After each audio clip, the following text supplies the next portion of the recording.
Testing. Yep.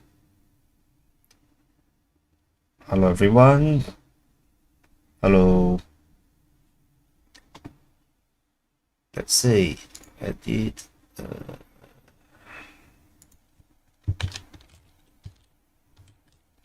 233 together, and we put the face, smaller face. Yep.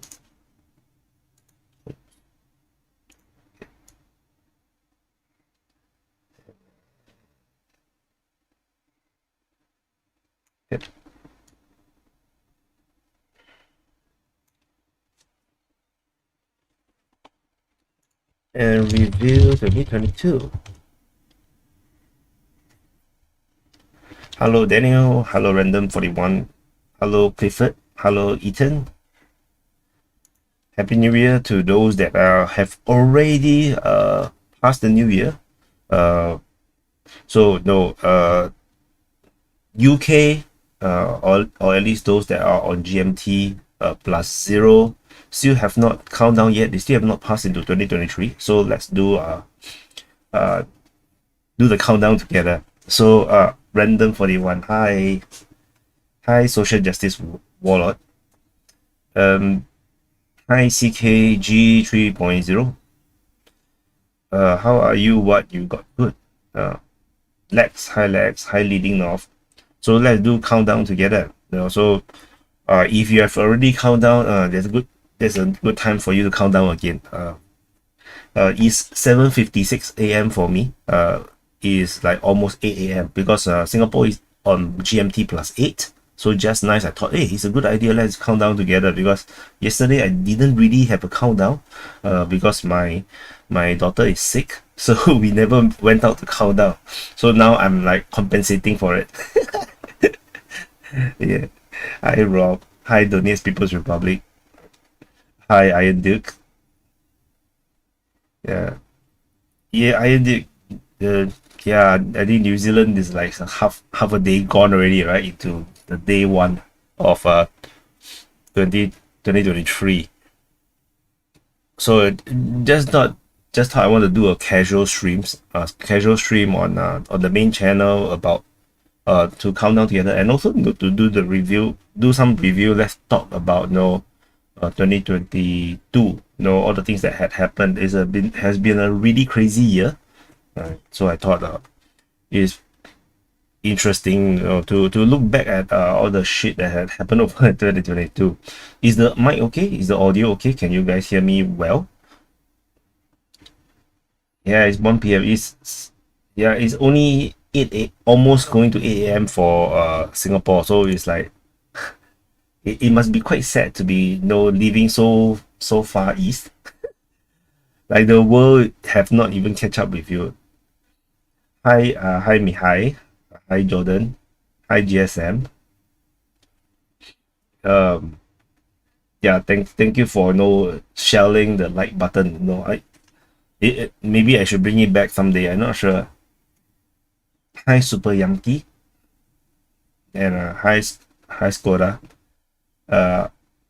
Opine near Bakhmut has been taken by DPA. I'm not sure.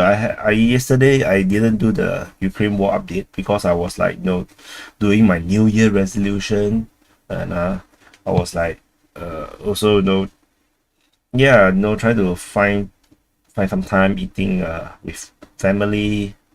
Mainly it's only my wife and my daughter. My mom went over to my relative place at Sentosa, which is a resort island in Singapore. They went to count down. Me, wife, and daughter have no choice. Stay at home because the daughter is sick. Who is Comrade King? Not Jordan. Hi, David King. London is shithole. I don't know. It looks pretty from the sky. That's all that matters. So this is a live stream from Telegraph of the countdown. Yeah, I think we're gonna reach the countdown time. I think let me see. Will they show us the countdown time? Good God. Oh no, there's no second here. Oh no, how? How am I going to count down if I do not know where's the countdown tab? Let me see. Hi Chris, Happy New Year. Messi put this information. Thank you. Thank you so much for watching as well. Hi Mandy. Oh no, you can look at the clock. The clock hand is moving. I think it is one minute late. 1 minute slower. Let me check my phone. Oh no, the audio is no good. Yeah, later I got demonetized. Oh my god, dismiss. What the hell is all this update? Yeah. Oh, we're running out of time. It's actually 8 8 a.m. already in Singapore. So this stream is definitely late. So we'll count down with the fireworks. So you can watch fireworks together. Yeah, can I turn off this? Okay. Hi Lue. Hi. I can't read that word. Hi Mrs. Smith. So, oh, it's moving. What is the number? Are they going to show us a countdown? Is it a 10? I don't know. When should I say 10? Oh my god. Happy New Year. Freaking hell. 10, 9, 8, 7, 6, 5, 4, 3, 2, 1. Happy New Year. Okay, I think there's got to like really 12 already in London. Yeah, I think the bell have rung. Happy New Year! Hey, come on, show me the fireworks. What? Yeah, show fireworks. Yeah, nice. Yeah, Happy New Year! Yay!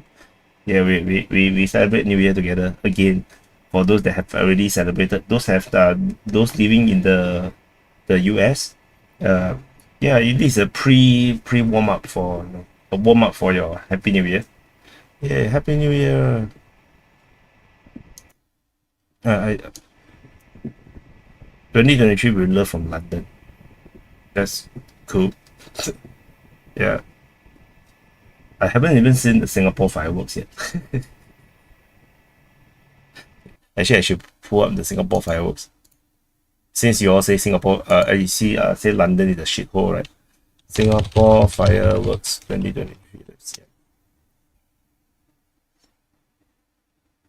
Do we have the long one? Let me see. Hong Kong, Seoul, Taipei. There's no Singapore. Where is there no Singapore? Yeah, forget it. Don't see the Singapore one. Singapore had Singapore's firework had this very long one, like I think it's an 80 minutes long fireworks for the New Year. They invited the Japanese fireworks company to do it.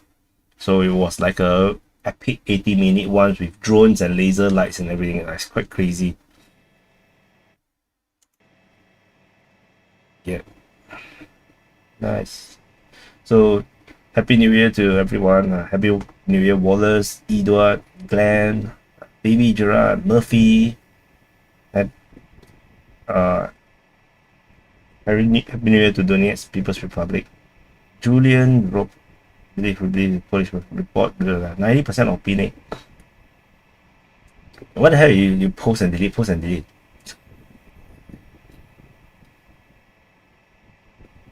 Here. So no. Okay. Just put it as a background. Yeah. Where are you guys from? Have you all have your New Year yet?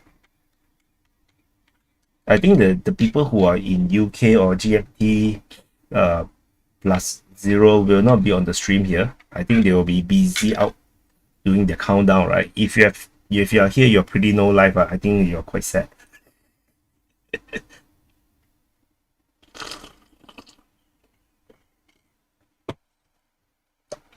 So let me pull this up a bit, so so you can see what I see in more live form. In USA it's still 2022. So nice, right? I ever heard of people celebrating countdowns for like 4 times in a single day. That they fly and then they count down and then they fly, count down, fly and count down. So they end their last countdown in like in LA or something. It's like quite crazy, if you can do that, like count down so many times. But I'm not sure is it practical. In the future, yeah.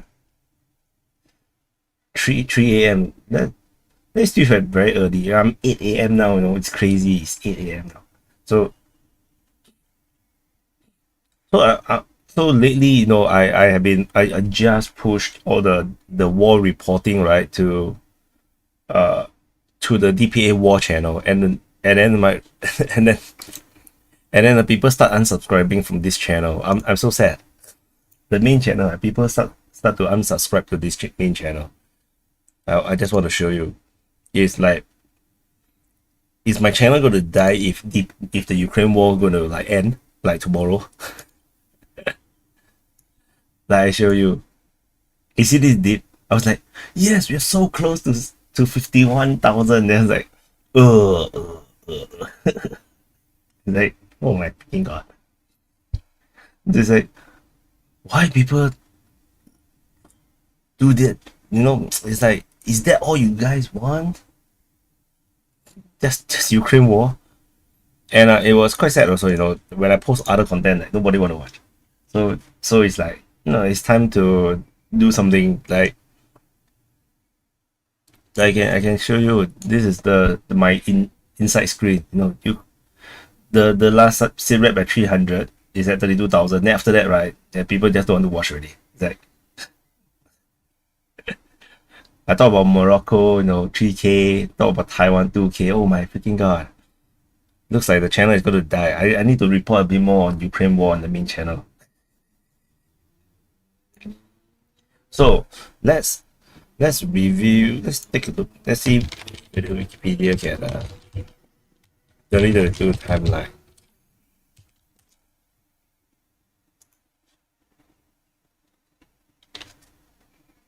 Yeah, fireworks. Oh, there's drone below. You see, there's drone below here. Yeah, that's actually quite cool. Also, there's drone at the bottom. Oh, so is that the drone that shows the happy 2023? Oh, they're so selfish. They only show to the people around here only. They should show it like should go higher, right? There'll always be war, but not every war is the same. Not every war everybody want to watch. The Ukraine war dies with you, not the other way around. So sad. Okay, I want to for those that haven't seen it, I want to show you guys this also. So the 2022 video of the year. I want to show you guys this. So other than the person of the year for 2022, oh yeah, I need to do the banner. Yeah, maybe we can do it together. I need to do the banner for the 2023.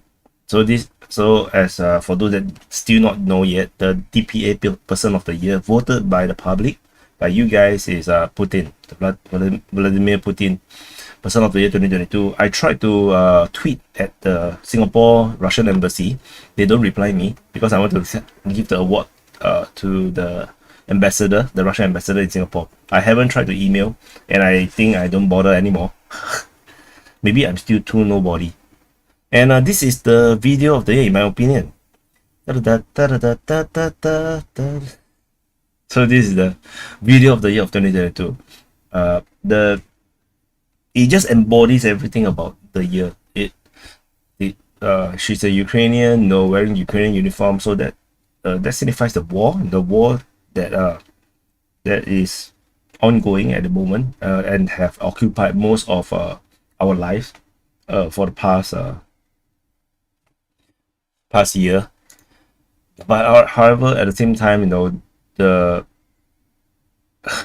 the way how this is trivialized by her dance, and how this video in itself is actually propaganda, is it just shows everything about 2022.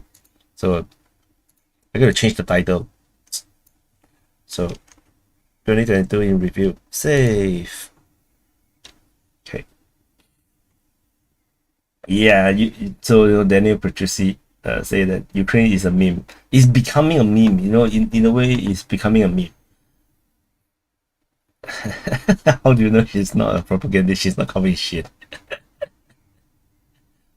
Yeah, people are so triggered by this video. Like, I enjoy the video because although I cannot see her entire face, she looks very cute. The way she dance, and so I thought, like, I really like the video because of the dance. She's so cute. But when you really look into the to the substance and the essence of the video, right, is so morbid. It's like so morbid, right? Yeah, it's a clown year in a clown world, and this is a perfect video to just shows what 2022 is about.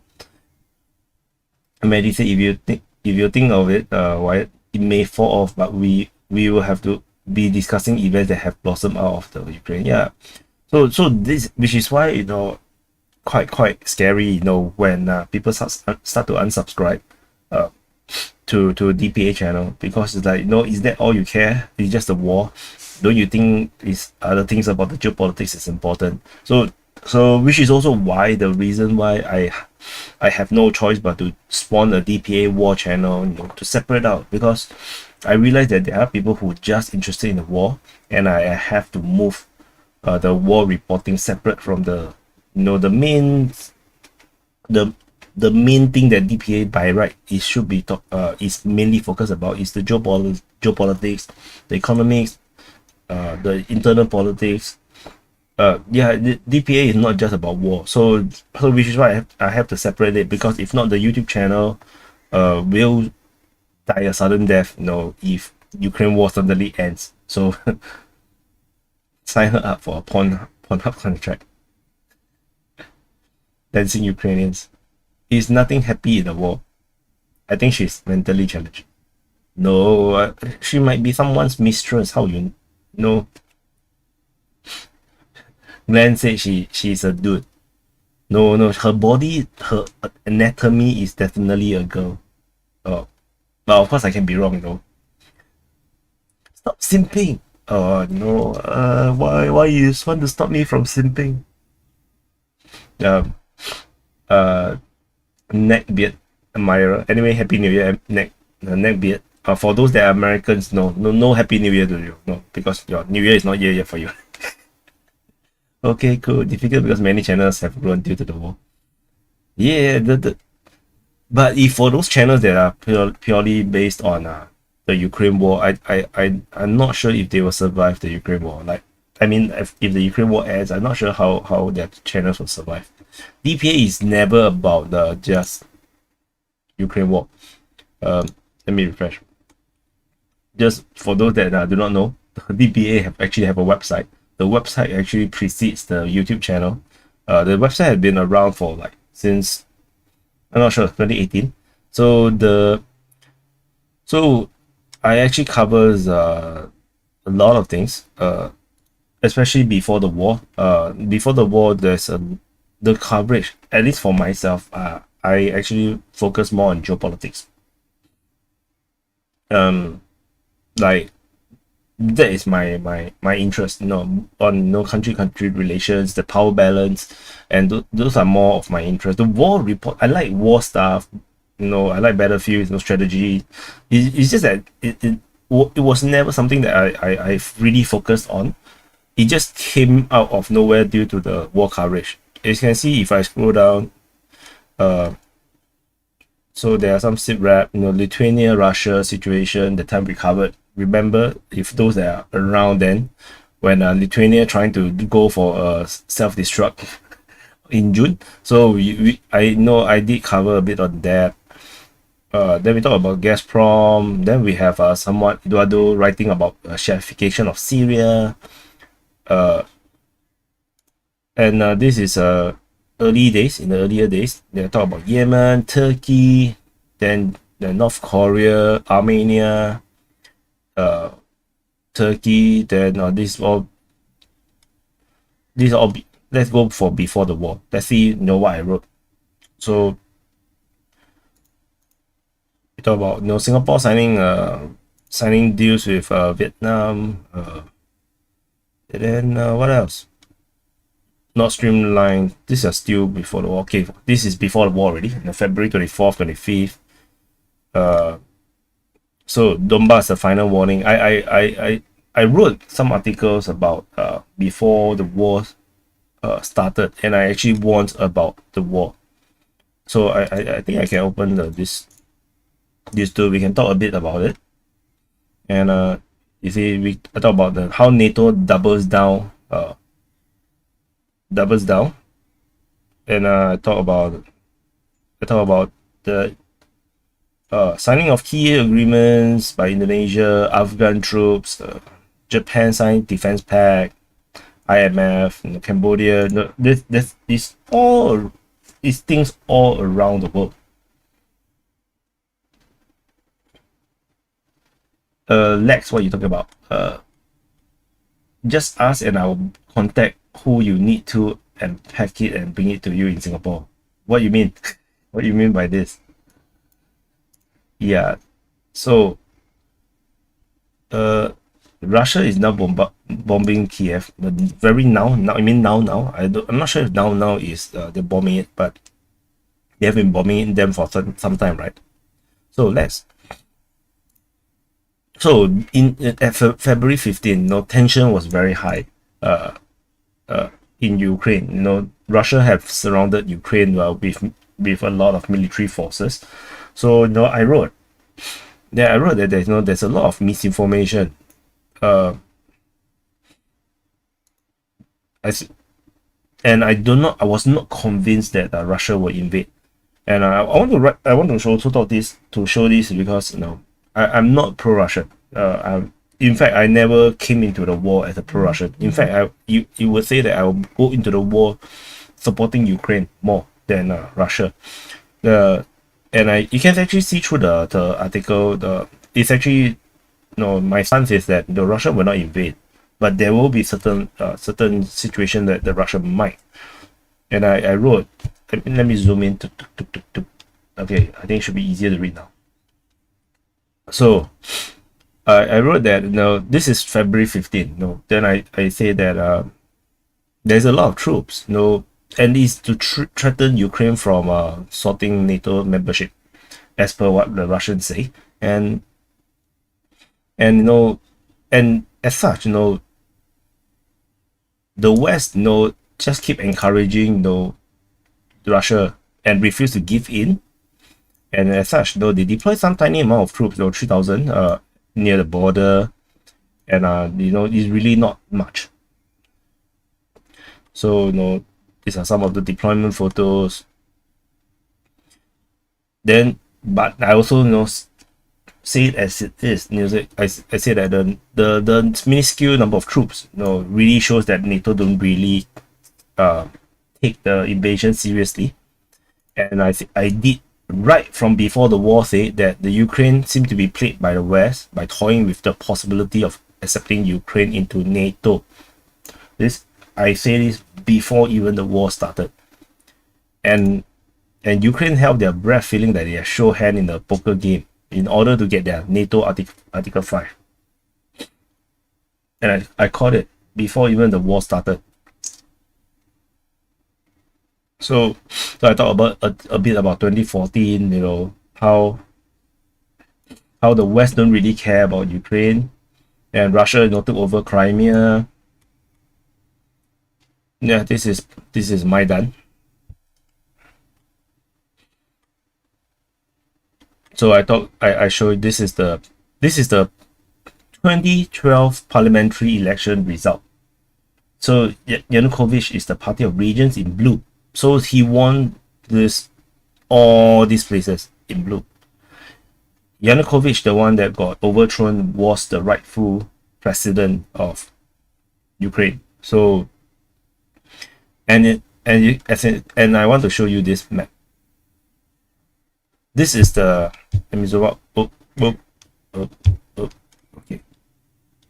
too small. Okay, let it. So, if you can see the colors, purple color, right? The purple color is 90% voted for Yanukovych. 90% voted. And see where is the 90%? It's exactly the place where Donbass held their final stand until the Russian entered the war in Ukraine. Can you imagine? 90%, and most of Luhansk and almost half of Kharkiv, they're all voting at 80%. 80% of the votes go to Yanukovych. And you can see Odessa is heavily pro-Russian as well at Yanukovych. In fact, Crimea is not that. Crimea is still not too bad. 70% voted for Yanukovych. Mykolaiv itself is only 50%. The most of Mykolaiv and Kherson is only 50%. This is Mykolaiv. Sorry, Kherson is here. So Kherson is still more Yanukovych. Hi, Edmar Bendimer. Happy New Year. Hi, Fake ID. Happy New Year. Hi, Virgilio. Hi, Charles K. Happy New Year. Happy New Year. So I just want to show you, this is before the war. This is 2010, the election result. Yanukovych got crazy votes. And as you can see, how overthrowing of Yanukovych in 2014 basically warrants what happened next. Where the people will not recognize the parliament that overthrows the candidate, the president that they voted by 70 to 90% votes. It's crazy. 70 to 90% is a lot of votes, and people, and for anyone to think that the overthrowing the Euromaidan to be legitimate, to be legal, is just not thinking right. And I wrote this before the war. For those that just came into the stream, I wrote this in February 15th, and I mentioned very clearly that this is because he is so heavily supported. The civil war is inevitable if the Ukrainian government decided to go into force. They're going to use force to subjugate the people who are so-called pro-Russian. Then we're going to get civil war, and that's exactly what we get. And that's why I say the war is inevitable. The moment Euromaidan happened, that's it. I just thought that it's very sad, because these people in pink and red, these people wanted to join the European Union. These are the people who wants to be more European Union. But the thing is, you have to do it through the proper way. You have to win the election first. And for them to just lose, barely lose, they didn't. Yanukovych did not win massive landslides throughout the whole country. The country is pretty much well divided, 50-50. It's just that people just slightly voted for the pro-Russian candidate and decided not to just jump into European Union. And these people are not happy, especially those that are highly voted, the people in Leave, all these people who are these people, right, are think that is right. So, and they live in their own world. They don't understand the people on the other half of Ukraine. And as you can see, by the votes, it's clear. There isn't even a clear, a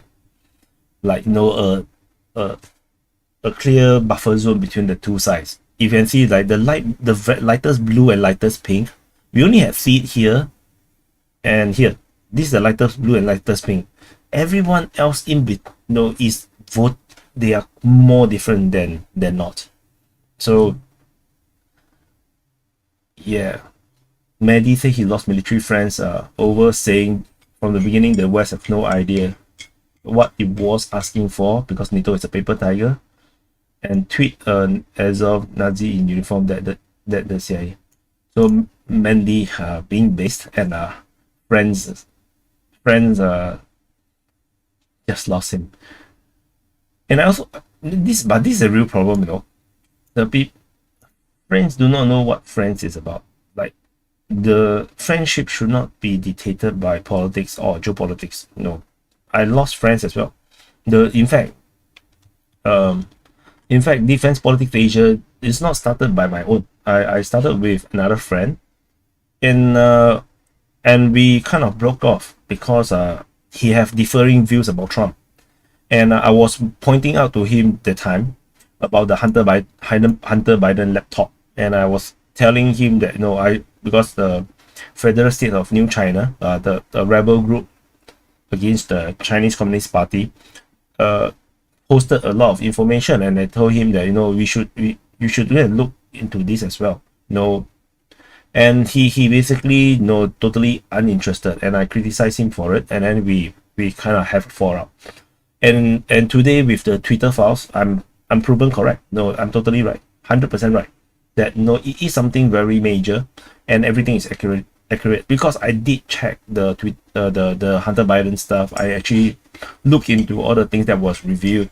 I look at the files. I look at all these stupid, disgusting videos, photos and videos, and I find that it's 100% legit. There's no way you can fake something like this.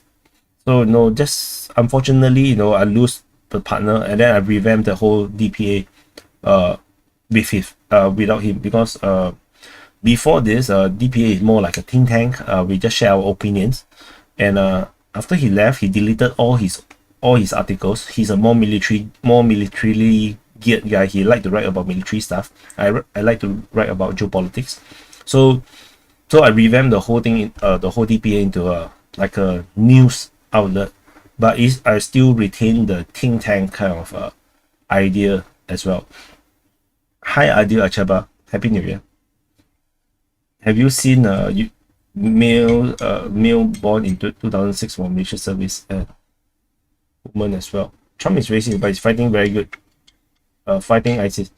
Trump is racist, right? Is a very controversial thing to say. For those that support Trump, because Trump have a lot of black people working for him as well, and people who work for him, especially the people with color or Asians, they from their own experience, Trump is totally not racist, and so I'm just saying.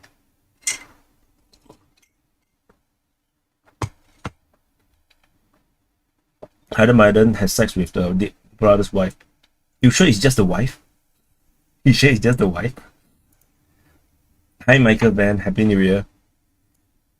So no, so at the time I also wrote, you know, how I expected the Russians to intervene. I actually take reference to the Georgian War, and I want to show you the Georgian War. So in the Georgian War, the Russians enter through the separate states, the rebel states. They enter through South Ossetia, and they enter into the Abkhazia, and they actually fight through Abkhazia and South Ossetia and move outwards. And this is also what I expected the Russians to do for Donbass. You know, they enter through Donbass and actually they invade outwards. What I didn't know was how heavily entrenched the Ukrainians were along the Donbass border. I know that they were entrenched, but I never knew that it was so entrenched and so fortified that it was basically very, very hard, if not impossible, to actually break through. So relentless say I support Trump and must be a Russian spy. Okay, no, then I'm a Russian spy because I support Trump. I really support Trump. I not support Trump just because, you know, of some stupid reason. During 2016, it was Clinton versus Trump versus who's that old guy? Who's that old guy? Bernie Sanders. And I told people that Bernie Sanders, Clinton, Hillary, Bernie Sanders, and Trump is basically a scissors paper stone thing. Bernie Sanders versus Trump, Bernie Sanders will win. Trump versus Clinton, Trump will win. But Hillary versus Bernie Sanders, Hillary will win. So, but the thing is, Hillary and Bernie Sanders will have to fight first. So Hillary will win because Bernie Sanders cannot beat the Democratic Party's control. The Democratic Party wanted Hillary Clinton to win. So Hillary Clinton, as expected, win. Of course, they rigged the whole thing, the way how like the media don't really cover Bernie Sanders much, and it's quite expected that Bernie Sanders lost.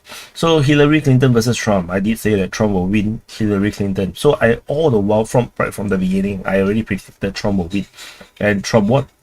And I really wanted Trump to win because I wanted something different. I wanted a businessman who actually do things rather than just say things to get into the office. And he made a lot of promises. And what shocks me was that Trump actually really go ahead and try to fulfill all the campaign promises, which is a huge difference from all the previous presidents. From George W. Bush to Obama, all their campaign promises are for fun. It's just for campaigning. They don't really care about fulfilling the campaign promises. Like Obama saying about closing Guantanamo Bay. It never closed. The prison is still around today. So, but Trump really go ahead and do things, and that's what I appreciate. I don't appreciate him talking a lot of nonsense, but I appreciate him doing things. I appreciate how during his time, a lot of the tension, the biggest crisis is cooled down. For example, when Donald Trump took over, Obama told him that the biggest crisis is North Korea. The entire freaking North Korea crisis went to nothing. Nothing is happening. They shake hand in Singapore and then shake hand in North Korea, in Vietnam, and then North Korea become a lame duck. And then the war in Syria did not escalate. Afghanistan was peaceful. So, and then he managed to sign incredible deals in the Middle East. They get Israel to be more friendly with, or got the Arabs to be more friendly with Israel. He moved the embassy. It's crazy, the number of things that Trump did. So this is how I look at it. I don't look at the main headlines and then or think that Trump is some racist or whatever. No, I don't read the news. I basically watch the press conferences and see how he answer things, the things that they talk about. Strict law, his law against China is strict, but when he support Putin war, all of a sudden things paid. I don't think he support Putin's war. He just saying that this is exactly what he was trying to do to prevent.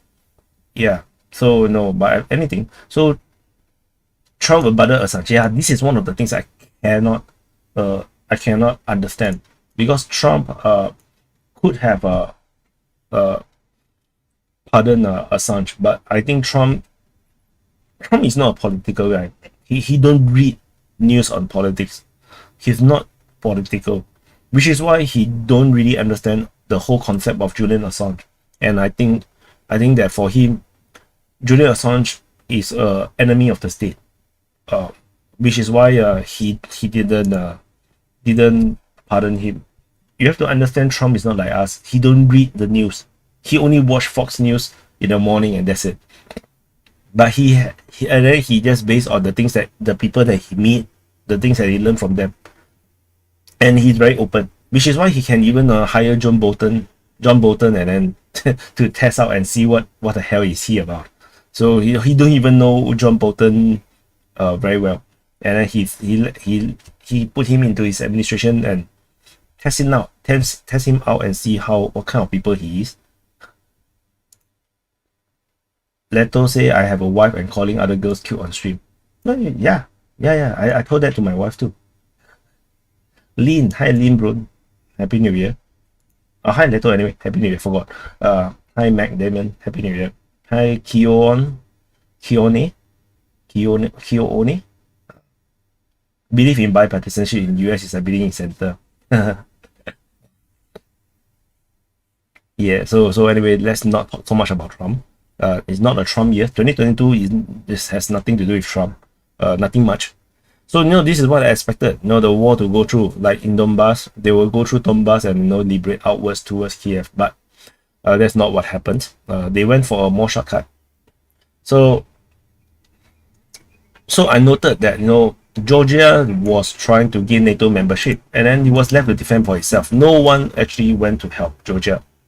So this is the kind of hypocrisy. I try to point out to people. Hi, Stephen Liu. Good morning.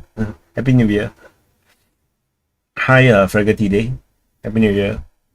I don't know. I haven't read about the Ukraine war stuffs yet. Yeah. So no, this is hypocrisy, because if Georgia was very important, NATO would have go into Georgia to help, regardless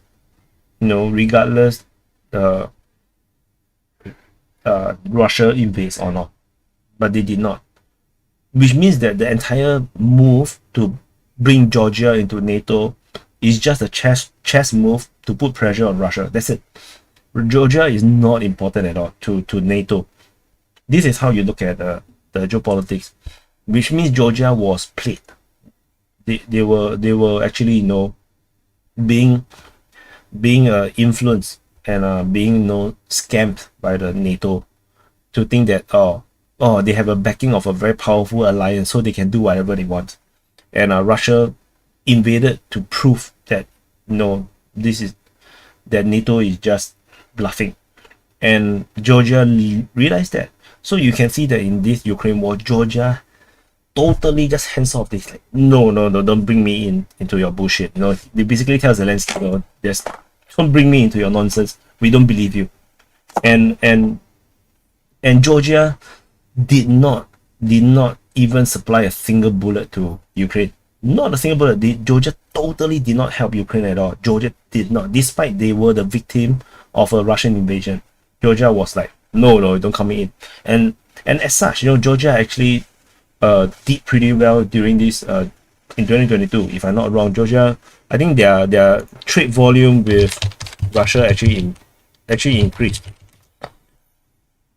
Let me check. So I can show you. From Russia with cash, Georgia booms as Russia influx. So Georgia actually benefited from the Ukraine war. There's no reason for Georgia to actually put themselves on the line. They are too small and they can be easily conquered. If the Russians choose to, they can conquer Georgia in the instant. In the Georgian war, the Georgian military can't really cope with the Russians at all. Like, totally can't. So that's just how it is. Hi, Ebert the Third.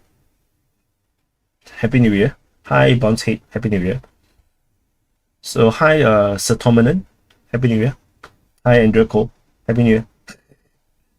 So hi, Hitam Hat. Happy New Year. So I just want to talk about all these things which I don't really have a chance or really talk about. And I want to show this article. Now, for those that are new, just came to stream, this article is written in February 15th. February 15th, before the war started. I already wrote all these things. And so for those that think that I'm all about the YouTube channel, the YouTube channel came after. So I say the same thing is happening today again, where NATO is just courting a war in Ukraine against the Russians, but the West is not going to defend Ukraine, where they successfully poke the bear into a raging beast. Am I right or am I wrong? Right. I'm right. The West did not defend Ukraine. Zero. They did not enter the war to defend Ukraine, which means Ukraine is not important to NATO at all. Not important. If it's so important, for example, if Russia now invades Belgium, let's say Belgium is not a NATO country, do you think NATO will sit by No, NATO will go to war.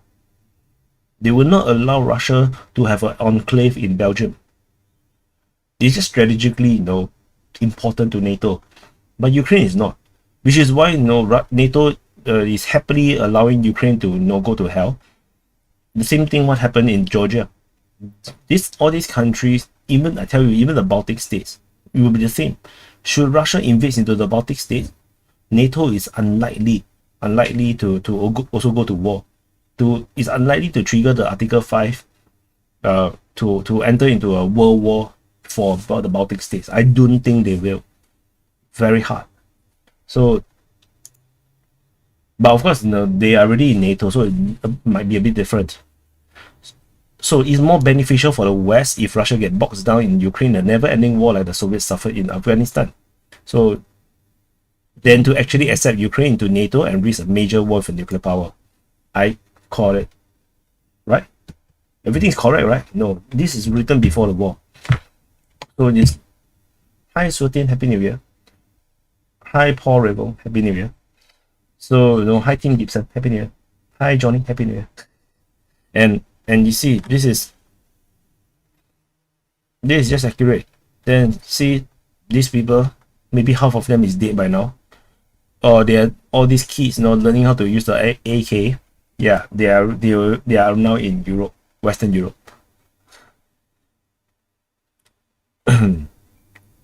So I also call it, I say that Putin is way too wise to go to war in Ukraine. Although he did go to war to Ukraine, but he said I did right. Conquering Ukraine is not really a positive move for Russian interests.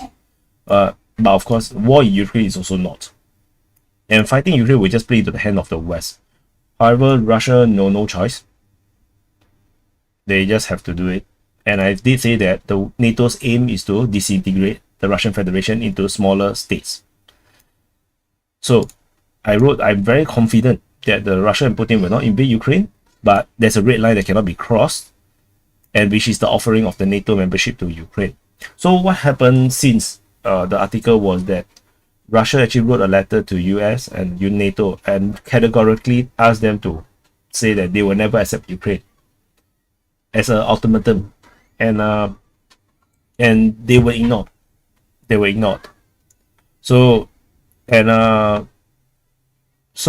I also wrote about the story of Latvia, Estonia, and Lithuania. So what happened is that they become full-fledged NATO members, and at that time, right, Georgia and Ukraine was both offered the same deal as well, just 2 years later, and Georgia want to make it a point, so they invaded into Georgia, and till today, South Ossetia and Abkhazia is still independent from Georgia, and the Georgians basically have a knife stuck into their country, mere kilometers away from Tbilisi. So is this what you want? And then that's just how it is. So Georgia today, they are definitely no longer a threat to Russia. The Russia cannot really go into NATO as well, because they have an uncertain border. So I'll say that. So I talk about invasion of Russia into Ukraine serve 3 different purposes. So to deter NATO from wanting to accept a country with high war risk, to prevent themselves to getting embroiled in a war with no national interest. So this invasion actually makes Ukraine totally cannot be accepted into NATO, and this also prevents any country wanting to join the NATO that are neighboring to Russia, because Russia shows that they are serious. Any country that bordering Russia trying to join NATO will be invaded. This is the main point number 1. And the invasion will precede the triggering of Article 5. So it's no longer tenable for NATO to sign agreement with Ukraine. And the third reason is the punitive actions against the defiance and passive aggression against Russia by Ukraine. So this is a punishment as well, which is actually what happened. I was correct, because they invaded and they actually took Zaporizhia and Kherson as well. and they are poised to take even more. So this punishment, this punitive action, I call it as well. This is before the war, and this is my next prediction, which haven't come to fruition yet. A buffer state, because Zaporizhia, Kherson, and Donbass is not buffer states. They are absorbed directly into Russia, which means Russia is likely to conquer even more land and create buffer states that they will not absorb into Russia, but will serve as a border country between Ukraine and Russia. This is what I think will happen. So, and then they can permanently handicap Ukraine strategically, which NATO countries will not have appetite for. So the strategy, the grand strategy, the grand view and grand strategy about Ukraine, we haven't even seen half of it yet. If I am 100% accurate, this war is likely to go on for another year or two, until Ukraine become totally handicapped, with a buffer state being established between Ukraine and Russia. So let's see whether all these turn out to be true. So this is the military deployment in those days, and at this moment, when we look at this, we can now tell that this is exactly the very deep pink circle areas is exactly where the troops came in from. They went in from Kharkiv, they attacked into Luhansk and clear up the entire Luhansk, and they entered through Donetsk to hold the line, and then try to go for Mariupol, and the Crimean force pushed up, conquered Kherson to all the way to Mykolaiv. The other force moved into Zaporizhia and encircled Mariupol. And we have in the north, we have the troops in Belarus moving south to go into the west bank of Kiev, and the force here pushed south, captured Chernihiv, or surrounded Chernihiv and pushed south to Kiev. This is the force that is supposed to push Kiev into the negotiating table. And this force here actually moved to Sumy and went a very long track towards Kiev. So the force at Transnistria is laughable. You can just ignore it. But this is exactly what we've seen. This is exactly what we've seen happening.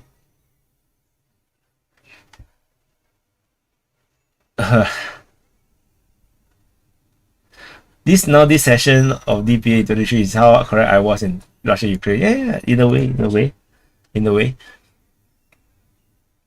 Yeah. So I wrote about how important why Ukraine and Baltic states is a threat to Russia. And I wrote a long ass article to the end. Then after that, Donbass happened. February 22nd or 21st or 22nd. Hi 420 friendly, Happy New Year. Hi Dujuran, Happy New Year. Hi Central Mapping, Happy New Year. Hi Bob, Happy New Year. So 21st and 22nd, Russia enters Donbass. So, and they recognize the independence of Donetsk People's Republic and Luhansk People's Republic, and have deployed military into the two regions as peacekeepers. But I also say that to call this an invasion is not the right term, because you cannot invade what you already conquered. So as you can see, based on the way how I write, I'm not pro-Russian at all, because this is the reality. Basically it's a jib at Russia that they already more or less conquered Donbass. Happy New Year, Blue Man.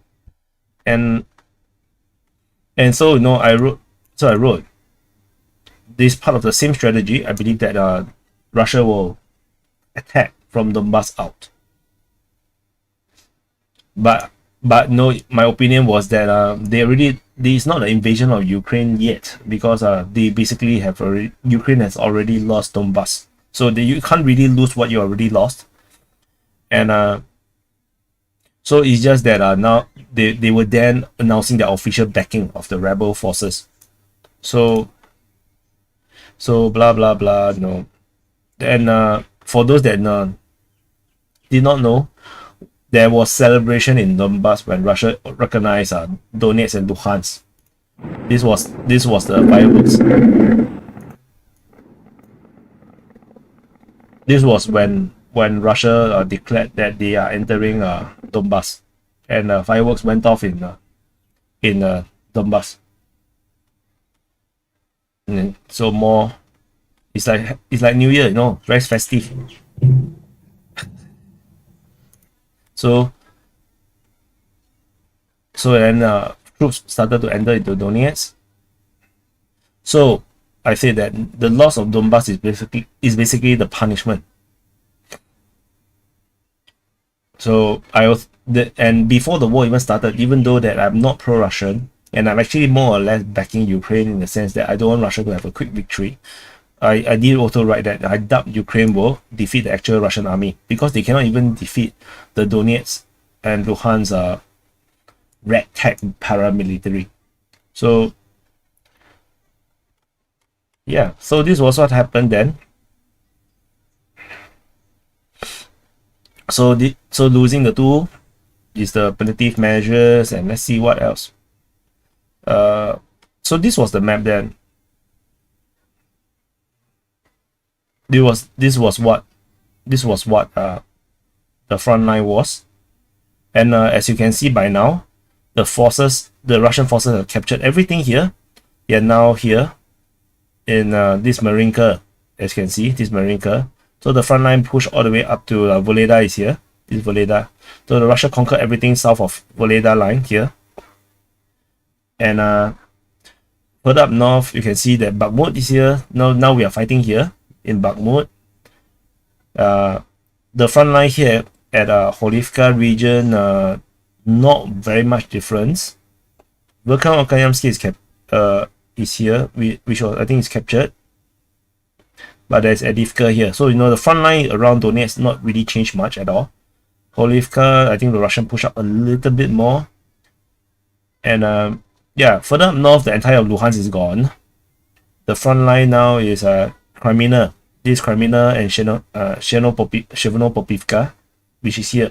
So this entire area here is all captured now. Then Lysychansk, Severodonetsk. So, you know, then they push all the way to this point here. This Sivas, and then this Soledad. So fighting is here. So you can see, you know, there's a lot of progress. There's pretty much a lot of progress in the 9 months of 9 months of war. So I think central mapping just not ask a question. How can you write articles on DPA? How does it work? You just write and email me. I will look through. If it's good enough, I will just publish it under your name. So high thought from work.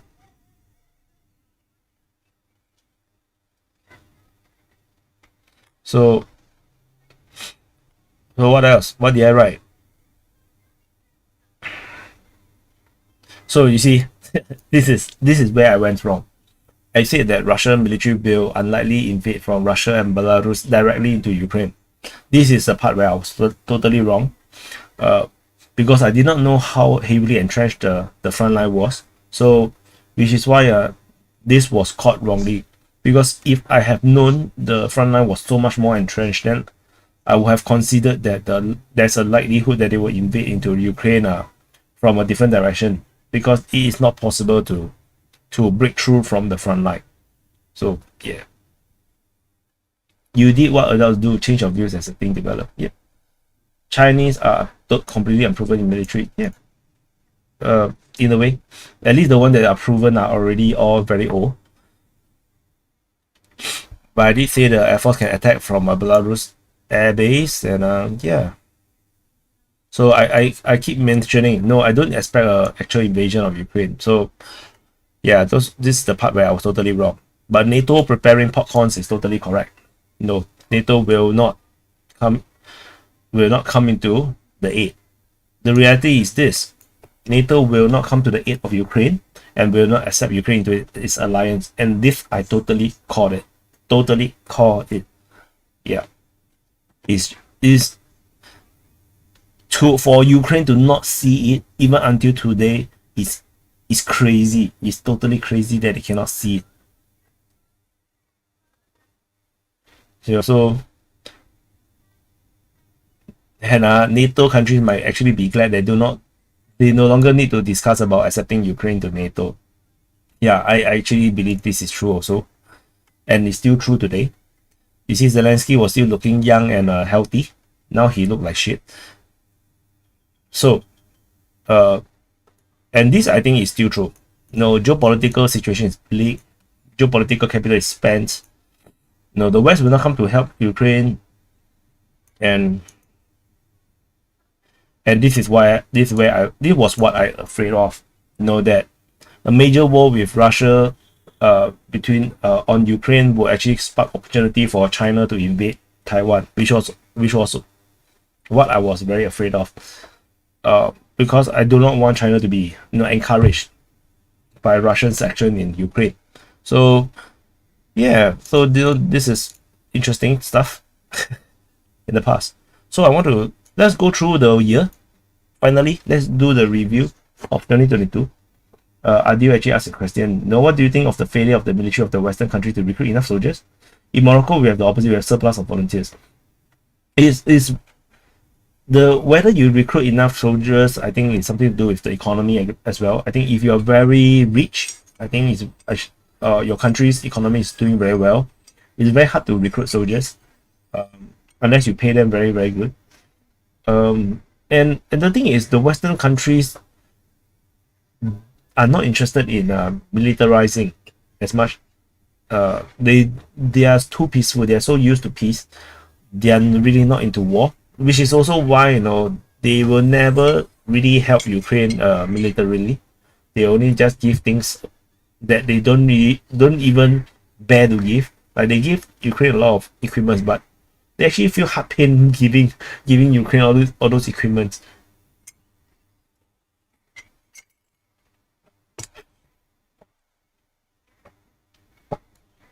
Central Mapping asks if Russia will reopen the northern front. I believe, yes. I believe they will go for northern front again. The moment the eastern front, which is where the fighting is, start to break down, where the Ukrainian forces start to struggle, like really struggle, like they start to lose ground very quickly, like they don't really have the heavy equipment, the artillery, and the will of the troops to hold position, and they start to break. The northern front will start. This is what I think. Because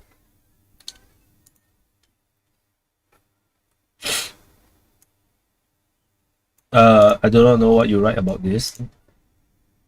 Happy New Year, Eldorf. Russia will go for Kharkiv instead of Kiev. Actually, I don't think so. I think they will go for Kiev, then they'll go for Kharkiv. Because Kharkiv is still very heavily defended. So going for Kiev will cripple the Ukrainian position, and they will have no choice but to draw troops away from Kharkiv to reinforce Kiev, and that's when you can invade Kharkiv. That's what I think. So in 2022, in January, see what's the big things that happen. Okay, so the region signed some comprehensive economic partnership thingy, which is I think it's quite pointless. Sisto deployed peacekeeping mission in Kazakhstan, so they actually went to save the Kazakh president, because the Kazakh president was about to be overthrown. So the Russian troops were sent in to help and save Kazakhstan. So that works. That turned out very well for Russia and Kazakhstan. So no crisis is averted. Then COVID-19 pandemic, a lot of vaccines were administered. I still remember, life was shit then. To wear masks everywhere. Morocco IF is what? Is it the West Sahara thing? And okay, so February, Abu Ibrahim was killed in a counter-terrorism raid. Then 2022 Winter Olympics. So the moment the Winter Olympics ends, Russia entered the war, started the war. So 21st to 24th, they signed decree declaring Luhansk and Donetsk independent from Ukraine, and they began to invade into Ukraine. 26th, they officially invaded into Ukraine, and then that's all that we already know. So you saw about Russian invasion, so it's not important. Everything else is not important. So by March the 2nd, they captured Kherson or Kherson. If they go for Odessa, I would not go to Kherson. You cannot go for Odessa unless you capture Mykolaiv. It's not possible to do an amphibious landing to capture Odessa because the Russian Navy at the Black Sea is not equipped for a major amphibious landing, which is why it's not possible to go for Odessa. So everything is Ukraine, Russian invasion of Ukraine. What else? What is the other important thing? The UK and US announced a fake ban on Russian oil because it's obviously they are still buying from Russia, as we know today. Then there's a China airline crash. This crash was there was conspiracy on it, about this crash. Like there might be someone on the flight that needs to be killed or something like this. So that's something. Then what else? In April, fought Russians retreat from Kiev. So and then Bucha bullshit was being propagated. I don't believe in Bucha, to be honest. I think Bucha is, there is no massacre, to be honest. You can't really hide a true massacre. Bucha is the front line. Irpin and Bucha was the front line, keep moving, and any civilians that are around have a high chance of dying from bombardment. So yeah, that's just my position. And 93 countries voted to suspend Russia from Human Rights Council, which is another pointless thing. What else? Slovenian parliamentary election. Monkeypox outbreak. So I think all of us have already forget about this monkeypox thing. And after that, it didn't really go much because monkeypox don't spread so easily. What else? Eurovision. Eurovision, Ukraine won by Kalush Orchestra with the song Stefania. I think the Europeans were very pissed off with this. I personally don't really care about Eurovision.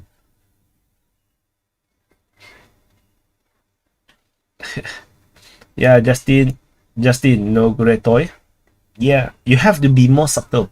If you can believe in something, but sometimes you don't have to rent it out. If you rent it out, then there is a consequence to it. So we have to be wise. So we have to manage our our presence on social media. Sometimes not everything that you can say or must say, because if you lose your account, then your enemy wins, you lose. So don't lose. So that's why similarly on YouTube as well, I cannot just say everything plainly. Sometimes is the ground frozen? Not sure. Let's see. Ukraine temperature.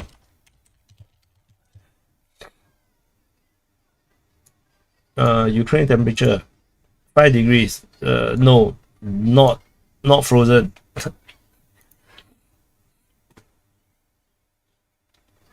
Okay, then Real Madrid won the Champions League, to my delight. because I don't want Liverpool to win. What else? What other major things that have happened? Let me see. Shinzo Abe was assassinated. I think this was a very big news. Very it's quite sad because Shinzo Abe is actually very popular in Japan, and I think this his assassination was a very sad thing, and it's quite pointless because he's no longer a prime minister. Why assassinate him? So yeah, that's one of those. This is one of the big news of 2022 as well. The big thing, and with the death of Abe, started the I think started the quick militarization of Japan. Japan is getting more and more militarized now, and before long we will start to see Japan becoming a major military power in the region. They have already flipped away, some of their pacifist constitution, I think. So we're gonna see Japan more and more prominently in geopolitics. You wouldn't sim for any politician. So what else? Sometimes all these things, right? Terrorists become the second emir of Al Qaeda. It's like these are quite lame, lah. If you ask me, this is just lame. Because we make it Al Qaeda seems more important and more powerful than it is. But it's a bit like I say, oh Kione, you are now the second emir of DPA. Then the people start to then the news the world media started to report, oh, the DPA have declared their second emir and it's Kione. And it's like, what the hell? It's just a group of nobodies. So that's what I think. So then Israel launched airstrikes in Gaza Strip, which I failed to report because I was just too busy. And then Nancy Pelosi visited Taiwan in August. So that was one of the big thing that happened in 2022. Then China went into frenzy because they lost their face, because they are unable to threaten Nancy Pelosi away from Taiwan, and they cope. They do a massive cope by launching military exercise around Taiwan that does nothing. So I just thought it's pathetic. I thought that was pathetic. Which means China had zero guts to actually invade Taiwan, because a true response from China against such a real response would actually to be conquered is to attack and conquer Kingman. I want to show you. Oh, actually I can show you a Taiwan map. Let me see. Hotspot. No, not this one. Headlines. What? Is it this one? Okay. Right. So if you are not aware of, if you can see this area here, Kinmen County, right, and this Lieyu or Yanyu Island, right? This Lieyu Island, this belongs to Taiwan or Republic of China. Xiamen is People's Republic of China, and a real response, right, if you ask me, would be to blockade Kinmen and conquer Kinmen. That will be a real response, but that will also be an invasion of Taiwan itself. So because this is part of Taiwan, and this is actually part of the same, they are all People's Republic, all Republic of China. So the only real response, if you ask me, a true response where you really think that this is unacceptable, will be to conquer Kinmen and conquer Lieyu. These two islands. But I can tell you this island is heavily defended. This is actually a fort. These bunkers. These are bunkers. The entire island is actually all heavily defended. There's pillboxes and bunkers everywhere in these islands. You can see this is a fortress. This is a bunker. But you see, then it's a true response. Bombard the hell out of the Kinmen and conquer it. Whatever China did, that's just cope.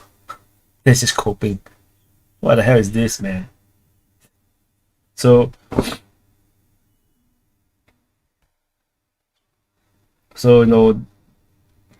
yeah. So this, although I'm not a fan of Nancy Pelosi, her visit basically unveils the weakness or the reality of what China is facing.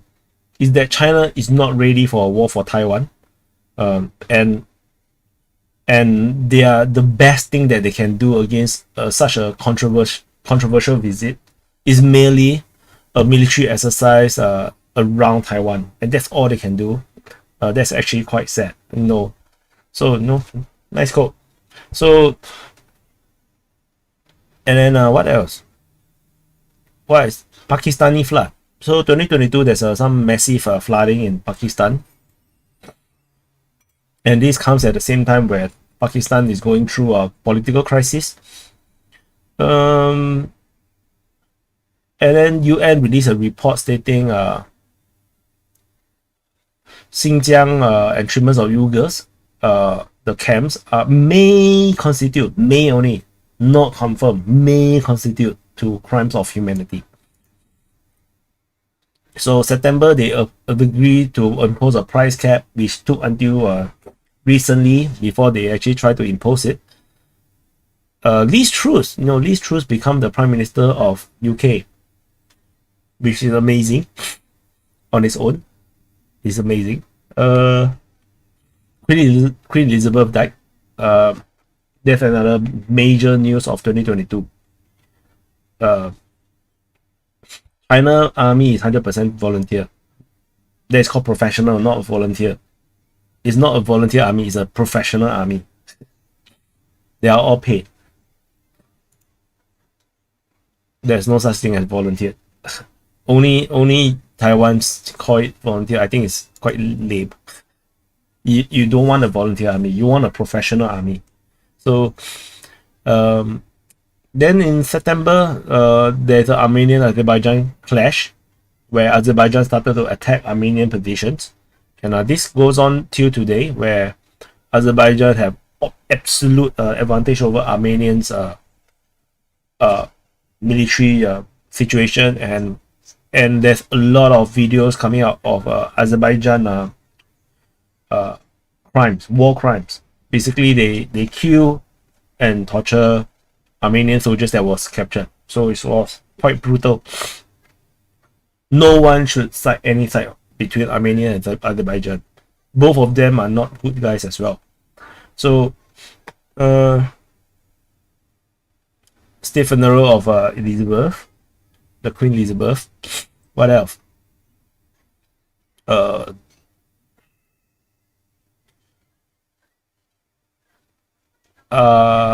Russia annexed Donetsk, Luhansk, Zaporizhia, and Kherson in September as well, in late September. So this is a big news. This is a big thing. So annexation of southern and eastern Ukraine.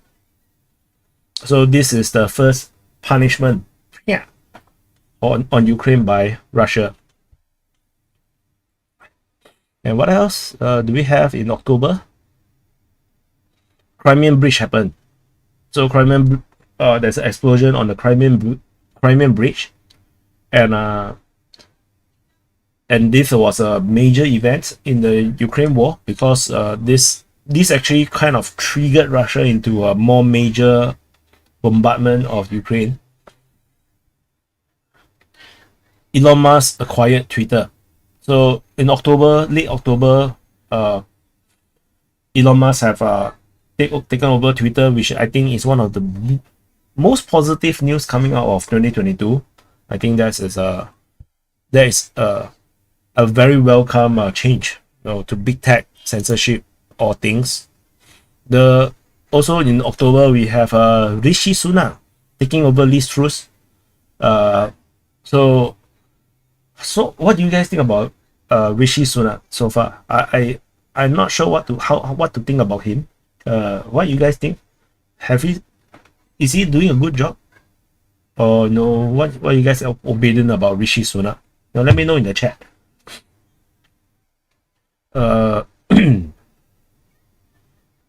So so what else? What is okay? General election on Brazil, where Luis Inacio Lula da Silva, which is Lula in short, become the I think he became the president, right, of Brazil. Okay, then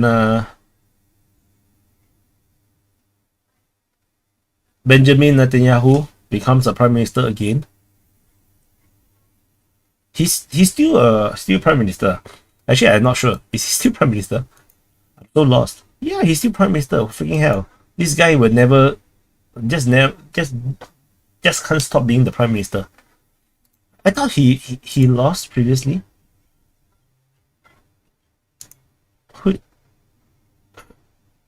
He was in office, leader opposition.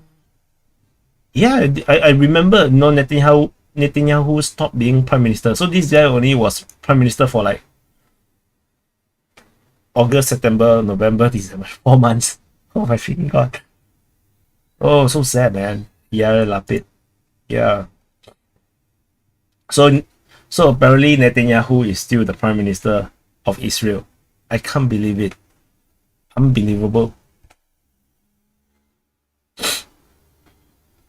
DPA is a journey down memory lane, and my memory is as good or will be better over alcohol.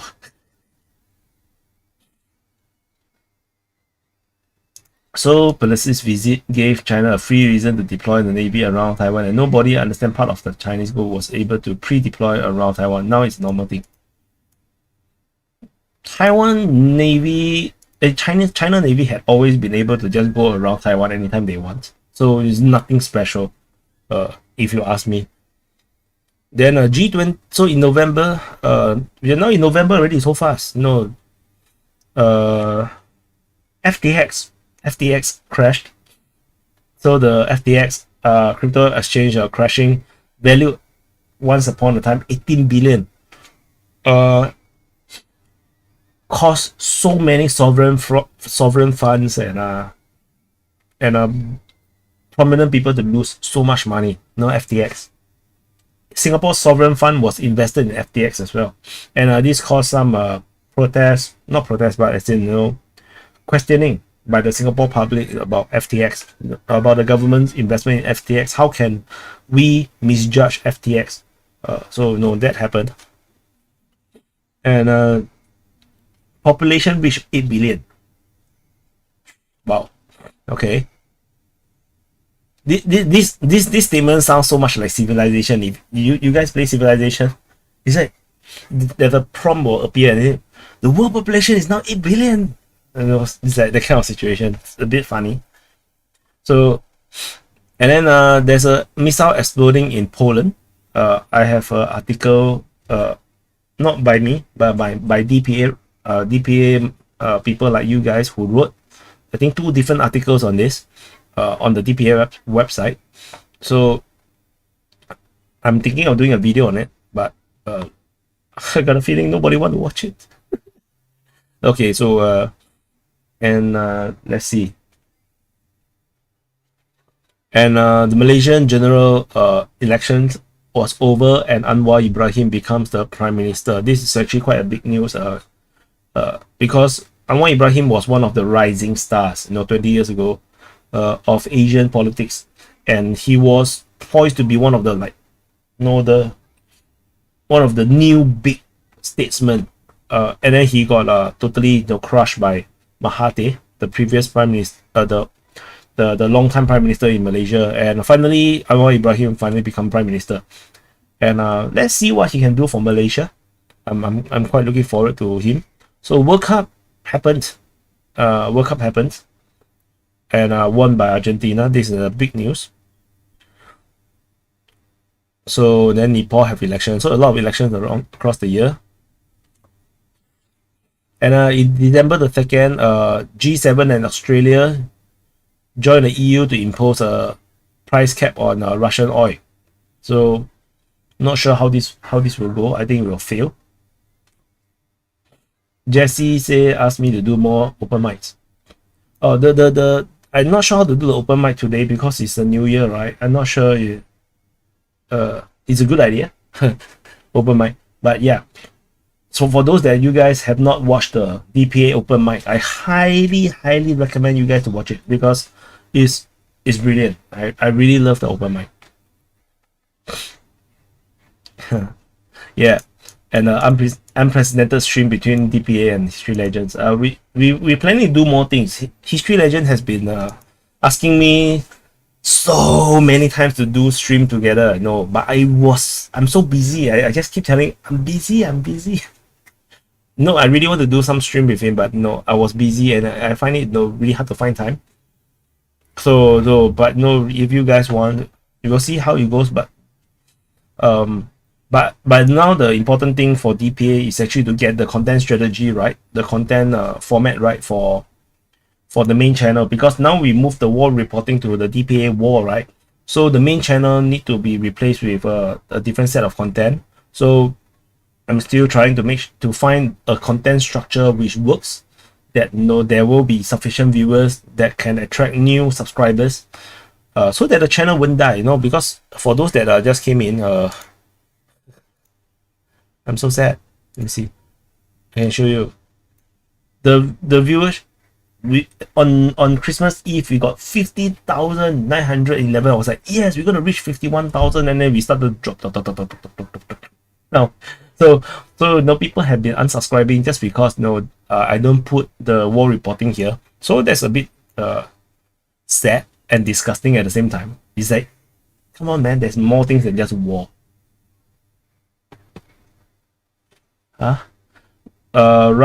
Raman Lui say 女性上课时间的时候了，客气。So they say female school time is up. Then sigh. A bit weird.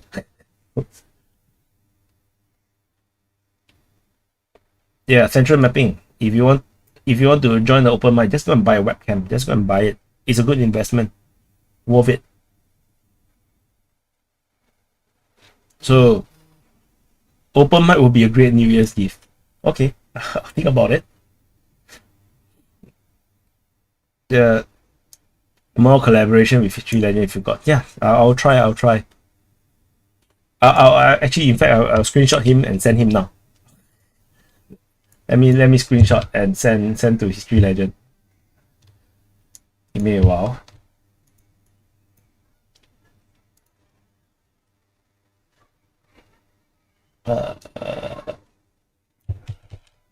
Yeah. Let me WhatsApp him.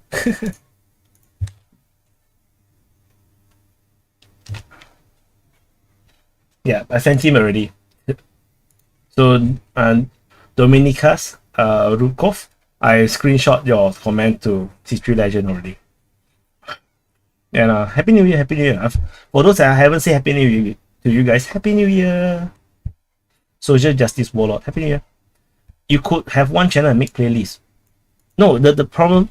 So I think Social Justice Warlord, I think you missed the part where.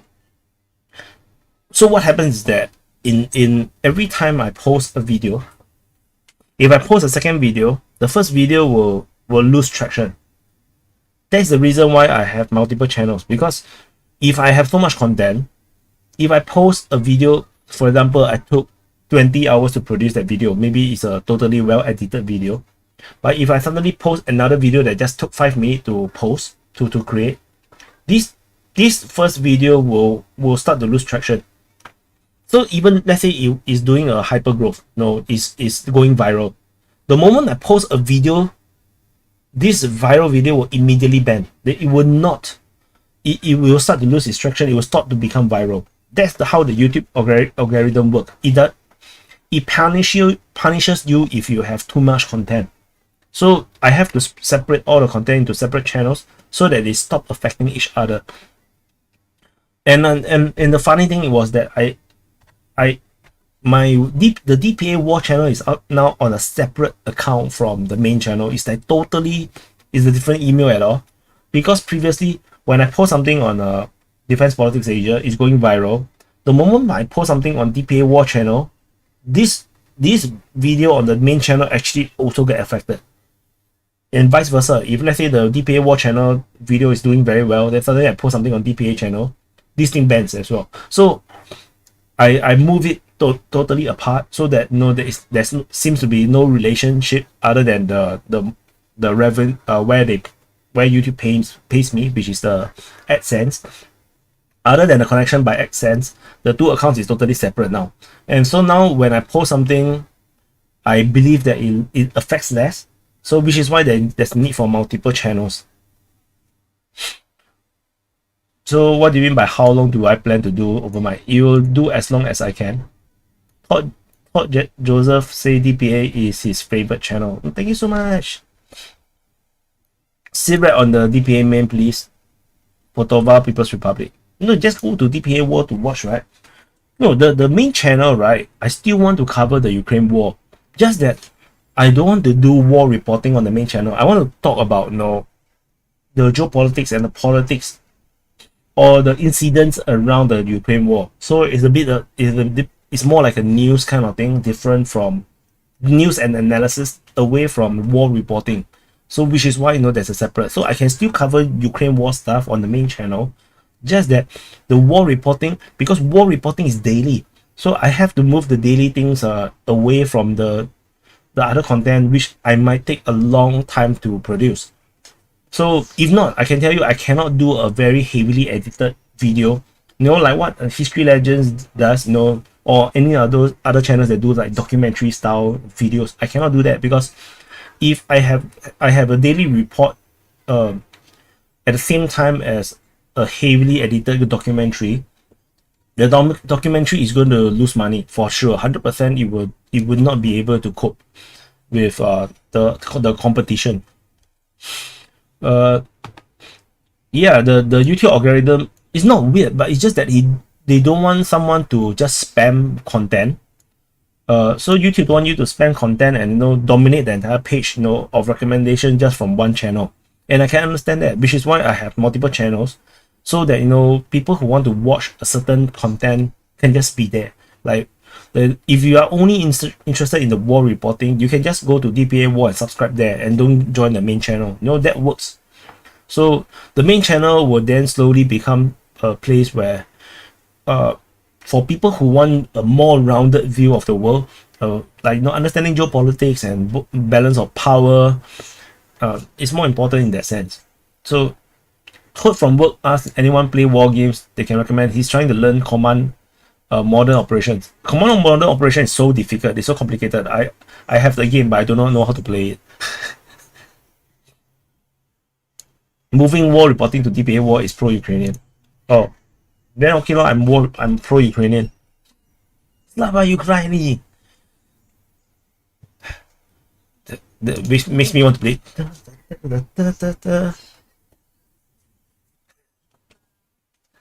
Yeah, the video of the year. For those that haven't seen it, this is the video of the year 2022. To me, this is epitomizes the entire 2022.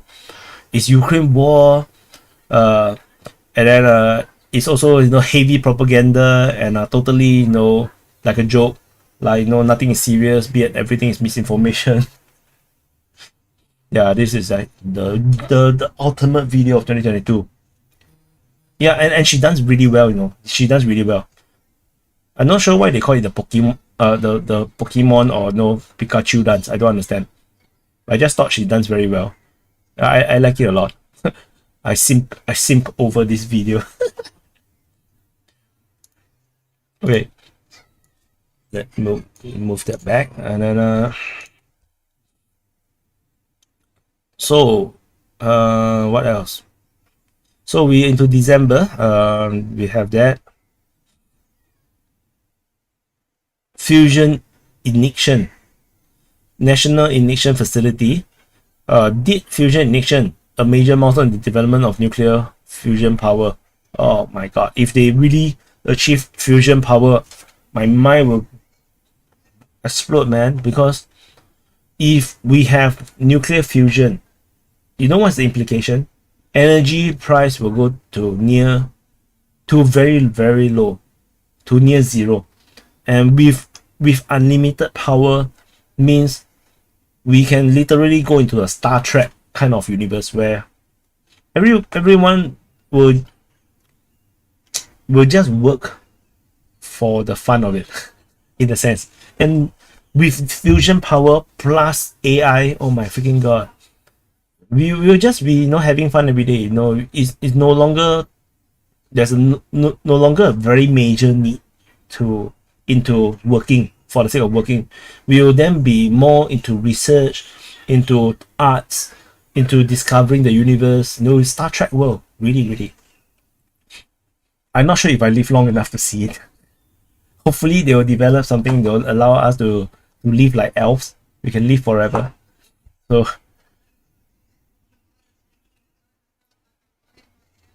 40% return on fusion is at best what, a 40? I'm not sure. Fusion power by right, it should be the ultimate power, because there will be not much waste, right? Star Trek is basically communism on board a spaceship. That's what all military is. All military are authoritarianisms, because if not, the military cannot work. No, Star Trek as in the universe. In the Star Trek universe, if you go and read into the lore or the history of Star Trek, they don't really need power. Like life on Earth is very different. It's just a utopia. So Wyatt, you need to get laid. I'm married. Okay, so what else in there's nothing much in December. Yeah, so the biggest freaking news in China is that there is protest against the COVID lockdowns, and they totally removed the zero COVID policy. In fact, they removed literally every single COVID restriction. China have zero COVID restriction now, and the COVID is spreading like mad, to the point where they have their hospital is overwhelmed. The morgues are overwhelmed. The morgue, which is the one that incinerates the body, is like overwhelmed. The entire postal system is broken, because no one works, because everybody is sick, so no one go to work. And people who go to work also think it's stupid to go to work, so they also don't go to work. Tesla's factory declared holidays. They cannot continue. There's not enough workers.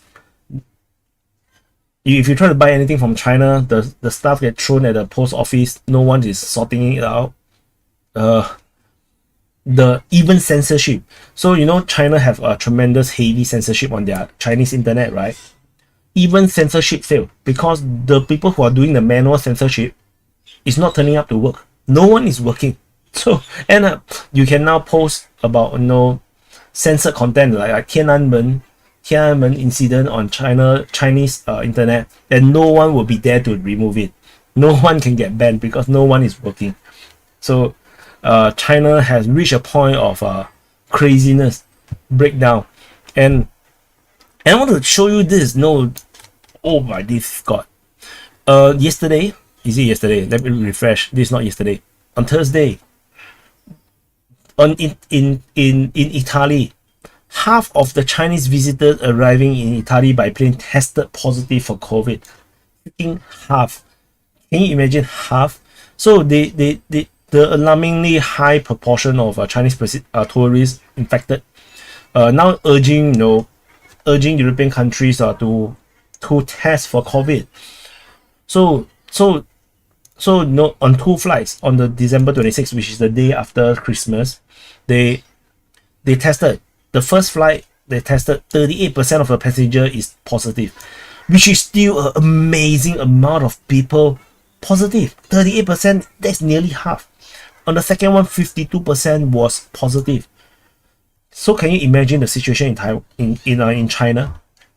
If a single flight have around half of the people being COVID positive, the situation in China is absolutely gone case. It's madness. So I I can't even wrap my mind around this. I remember when the pandemic just happened, when the Chinese tourists come to Singapore, it was around, out of maybe 200 people, there's maybe 3 to 5 tested positive, and that was already a major scare in Singapore. Oh my freaking god, 50%, which means the entire China is now in total breakdown. Of course, they will all recover eventually, and and that will heavily depend on whether COVID can reinfect or not. If the COVID can continue to reinfect quickly and turn into new variants and continue to reinfect, China is as good as a gone case. It will be a failed state within half a year or 1 year. If it does not reinfect and people get immunity, and maybe the COVID symptoms get weaker and weaker, then it's not too bad. Then maybe we'll get our normal China back in 2 months. That's my thing. That's my thought. So zero COVID policy was dumb. Why did China have such an impossible policy? If you understand China well enough, you will know that this is very normal. The Communist Party of China is a communist party. Communist parties all around the world always make stupid decisions because they are communists. You get the point? so and being Chinese even worse, because we Chinese people, culturally, face is very important. The reputation is very important. Image is very important. And when they already boast so much about, we have, the Chinese Communist Party have the power to control even COVID. We can defeat COVID, and they say that for half a year, 1 year, and then the rest of the world just go for herd immunity. They have to still stick to their original story, their original narrative that we can defeat COVID, and that's what happened. So, and then Omicron happened. Omicron spreads so quickly and so silently because Omicron spread without symptoms. That means before your symptoms even appear, you can already start spreading Omicron. As a result, the spread was so quick that they cannot actually control anymore because there's no way to ring fence the case. In Singapore, we have very good contact tracing and everything. Even for a small country like us, with highly sophisticated means of tracking every single case, to ring fence it, to do contact tracing, we give up. Even us give up. Even Singapore give up because there's just no way to track and control Omicron. We just like, okay, that's it.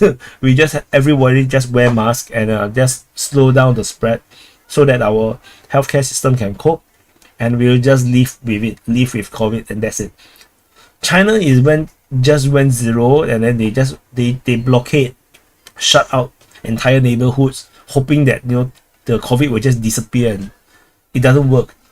And then protests start to happen, and China is more afraid of a popular revolt than the COVID. So they just say, okay, if you want to die, let's just go and die. So they just remove all restrictions, let everyone just do anything, go anywhere they want, and then now that's it. Potova say talking about COVID will get you shadow banned. No longer. I don't think talking about COVID is now restricted on YouTube. No longer restricted on YouTube because too much things has come up, especially on Twitter. the Elon Musk buying of Twitter actually changed a lot of things. So it's not everything now can be easily shadow banned. Not so easy anymore. So, but of course, you cannot say the vaccine don't work. That's something that you still cannot say. Yeah. Remind you of what?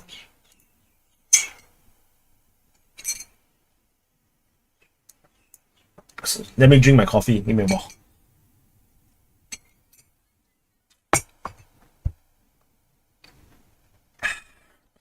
Okay.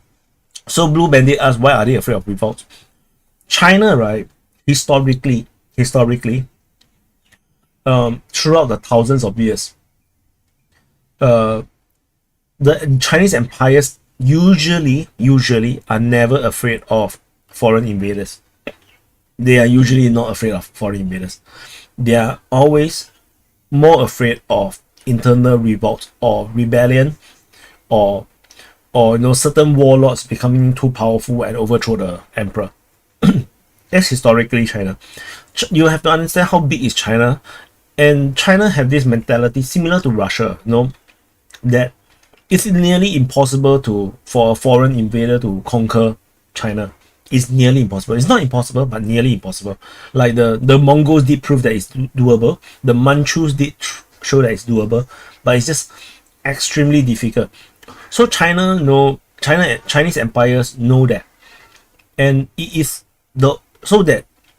even when threatened with invader, their bigger concern is always the internal problem, the internal conflicts, the warlords, and every emperors are always trying to accumulate more power, trying to centralize the power to the emperor itself, so that they have total control over the country.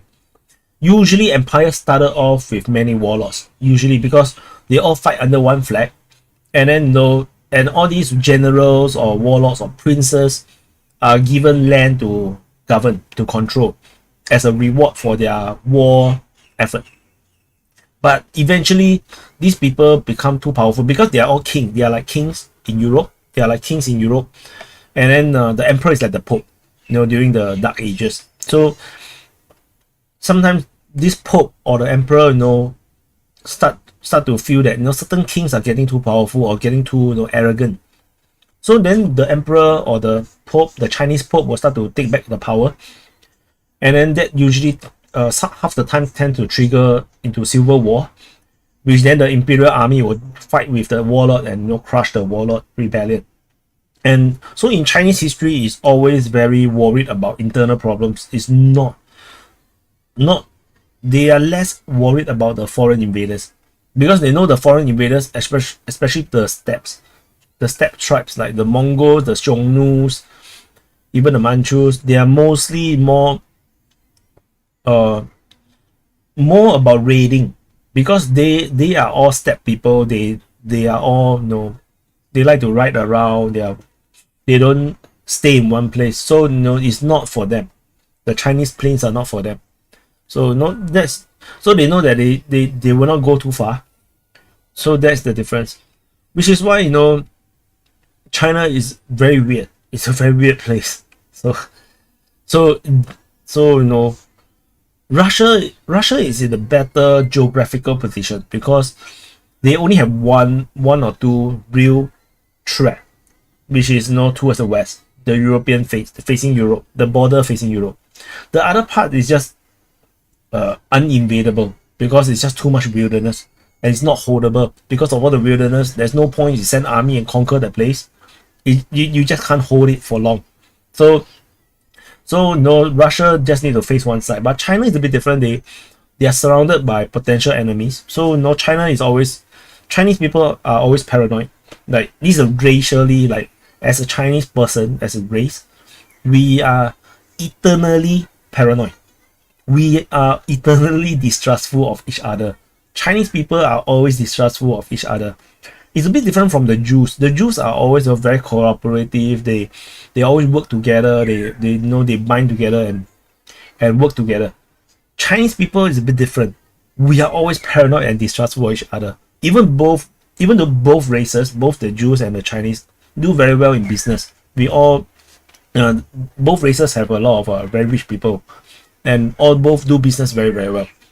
Like in Asia, in Southeast Asia, most of the rich people are Chinese people. The Chinese minorities in all the different countries, they are usually the richest are tend to be the Chinese people. It's like the Jews in Europe or America, but no, we operate very differently. You know, Chinese people are just paranoid. We just don't trust anyone. So yeah, so that's just how it is. So anyway, there's China, and then we basically reviews finished the entire of this 2022.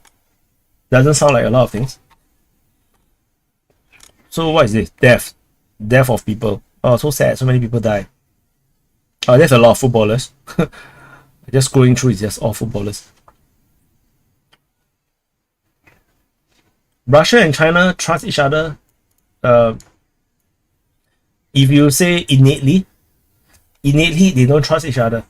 Russia don't trust Chinese. China also don't trust Russia. China's biggest threat is Russia, and Russia's biggest threat is both Europe and China. Yeah, in a sense, China have the population and now also probably the technology to conquer the western part of Russia, the eastern part of Russia. Sorry, the eastern part of Russia. So Russia is always very wary of China as well. Whereas for China, Russia is the only power with a major border with China, with the means of defeating China, because Russia's military is more advanced than the Chinese one, and they have they have an army big enough that can rival the Chinese one. So like for example, China have a 1 million strong army. So is Russia. Russia have a 1 million strong army as well. So which is I think China used to have 2 million. I think. What's our China army? Let me try. China army size. What? Oh, this is Taiwan. This is Taiwan. You can see Taiwan military went from 400,000 to 130,000. So yeah, this is called asking for invasion. This is Taiwan, okay? This is not China. This is asking for invasion. So no, military is very important. Come on, man. This show you something. Microsoft Bing, right, is pro Taiwan. I write China, you give me Taiwan. Oh my freaking god.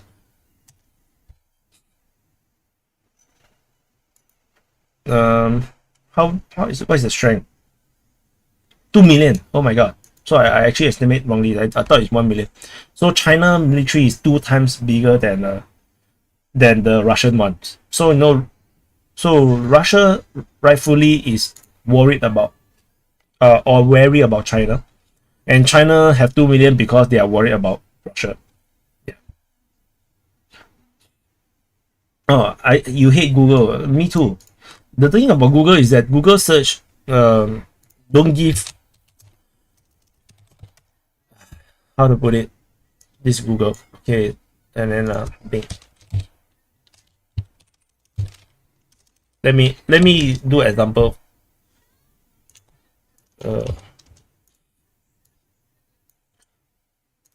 Bing. Okay, so let's so why I use Bing and Microsoft Bing and Edge. I don't use Chrome or Google anymore because of the search results. So for example, I type Trump. If you look at the news, you have Newsweek, Yahoo News, CNN, Business Insider, ABC, NBC, Wall Street Journal, Washington Post, Huffington Post, Pittsburgh Post. It's a AP News, Daily Beast. It's a good spread of across all the different spectrum. So let's do Google. Now, you go to news. SEMP, Taiwan News, Taipei News, BBC, Reuters, The Hill, ABC. Not too bad, not too bad. But the headlines.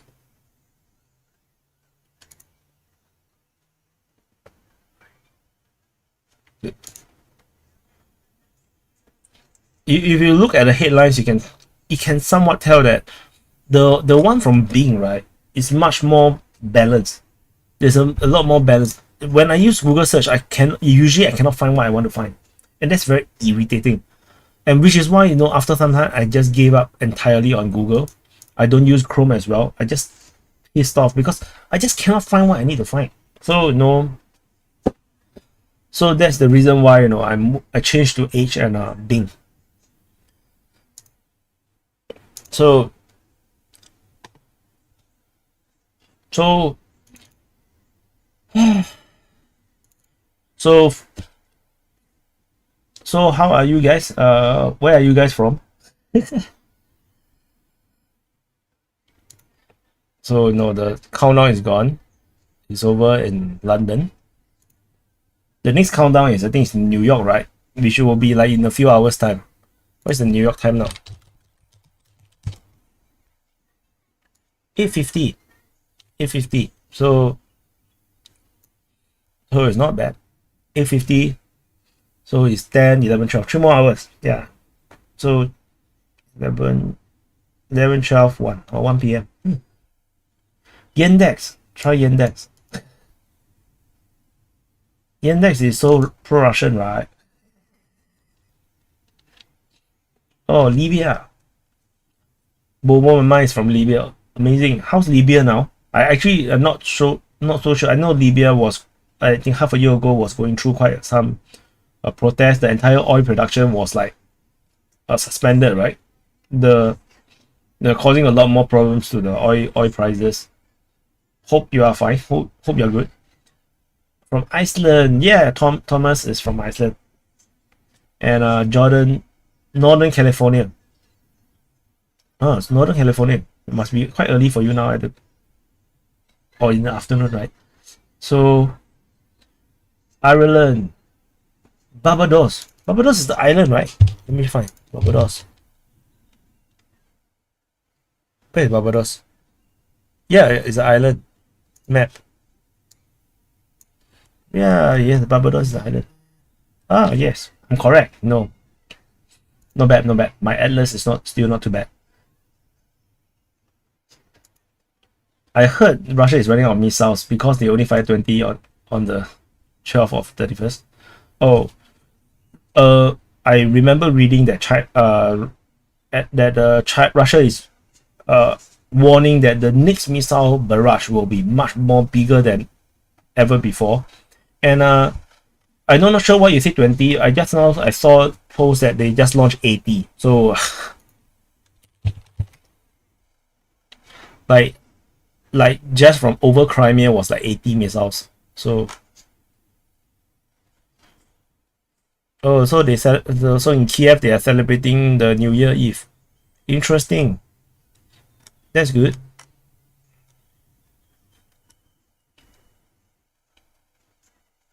There's missile in Kiev, blah blah blah. So not sure. I haven't really dig into it. Maybe I will do the digging later after this. Hypersonic is faster than sound. No, faster than sound is called supersonic. Faster than sound is supersonic, not hypersonic. Hypersonic is 10 times the speed of sound. That's hypersonic. So that's wrong. The video on hypersonic versus NATO missiles. Alright. I'll think about it. How, because I'm military stuff, not that. Hi Ragnar Lothbrock. Hi Gold 11. Hi Adil. Libya has the largest economic growth in the world this year. Oh really? Oh, that's awesome. That's awesome. But I think they're still divided, right? Libya is still a divided country now, right? So I really wish Libya well. I'm really triggered, when NATO attacked Libya. So I was like really very, very unhappy. And that was during the times of Obama, which is why I went from Obama supporter to a Obama hater in a way. I really hate Obama because he really screwed up the world for us. There's a channel called Not What You Think is Super Pro Ukraine. and provide some key arguments about hypersonic. It doesn't matter. The whole point of hypersonic weapons is that if you cannot intercept a missile, basically it can kill. You can basically kill anyone you want. So, and then you wouldn't even know the hypersonic missile coming. 10 times the speed of sound. That's how fast. Let me see. 10 times speed of sound. So that is 3.4 kilometers per second. So if we go to the map, let's see how fast is that. Okay, so we go from the entire measure this distance, edge to edge. Okay, distance. That's it. Hey, come on, that's it. That's 1,266 kilometers. 10 times the speed of sound. Go back. I want to show you how ridiculous is it. 3.4 meters per second. 3.4 kilometers per second. 3.4 kilometers per second. So 3.4 kilometers per second. So 1,266. So let's calculate. 1,266. 1,266 divided by 3.4. So 372 seconds divided by 60. 6 minutes. So a hypersonic missile can fly across the entire of Ukraine in 6 minutes. How fast is that? You cannot even turn on your surface-to-air missile in time to intercept it. So which means that should the Russians choose to, let's say, take out Zelensky, once the missile is launched, he's dead. He's as good as dead. There is no way you can stop it. So no, that's the power of hypersonic missile. And the thing about hypersonic missile is that it can maneuver in flight, which means that your surface-to-air missile cannot even intercept it because you do not know where the trajectory of the missile goes. It can actually fly this way and then turn. That's what a hypersonic missile can do. Patriot air defense, you don't even need that. You just send the Doritos. The Patriot air defense is gone. The Patriots cannot even deal with the Sahid 136. So the war, modern war and future war is going to change entirely. The modern surface-to-air missile systems like the Patriots, the S-300s, they cannot cope with all these cheap, slow drones. So it's just a different world already. And Ukraine shot down 145% of the all missiles. And to me that's just a meme. I don't think that's true. But for me, I also think that I don't think Ukraine is detecting every single missile. That's what I think. So sometimes they say they shoot out 30 missiles out of 30 missiles or whatever. Maybe there was 50 missiles. Then they only detected 30. So don't assume all the numbers from Ukraine is correct. Not about shoot downs, but I'm talking about the number of missiles that they detected. Maybe that number is wrong. All this, this kind of propaganda videos is stupid. It's so salty. So salty. It's like they are imagining that they are turning off Russia's electricity, the power grid. It's so salty. The reality is they are the one that is suffering from all this. It's not the Russians. So pathetic. It's so disgusting. They cannot face reality. You create propaganda videos, you yourself will believe in your own propaganda. So really, it's horrible. I really don't like it. I really don't like when Ukraine do that. To me, it just makes me want to not support Ukraine every time they do propaganda videos. Unless it's this one.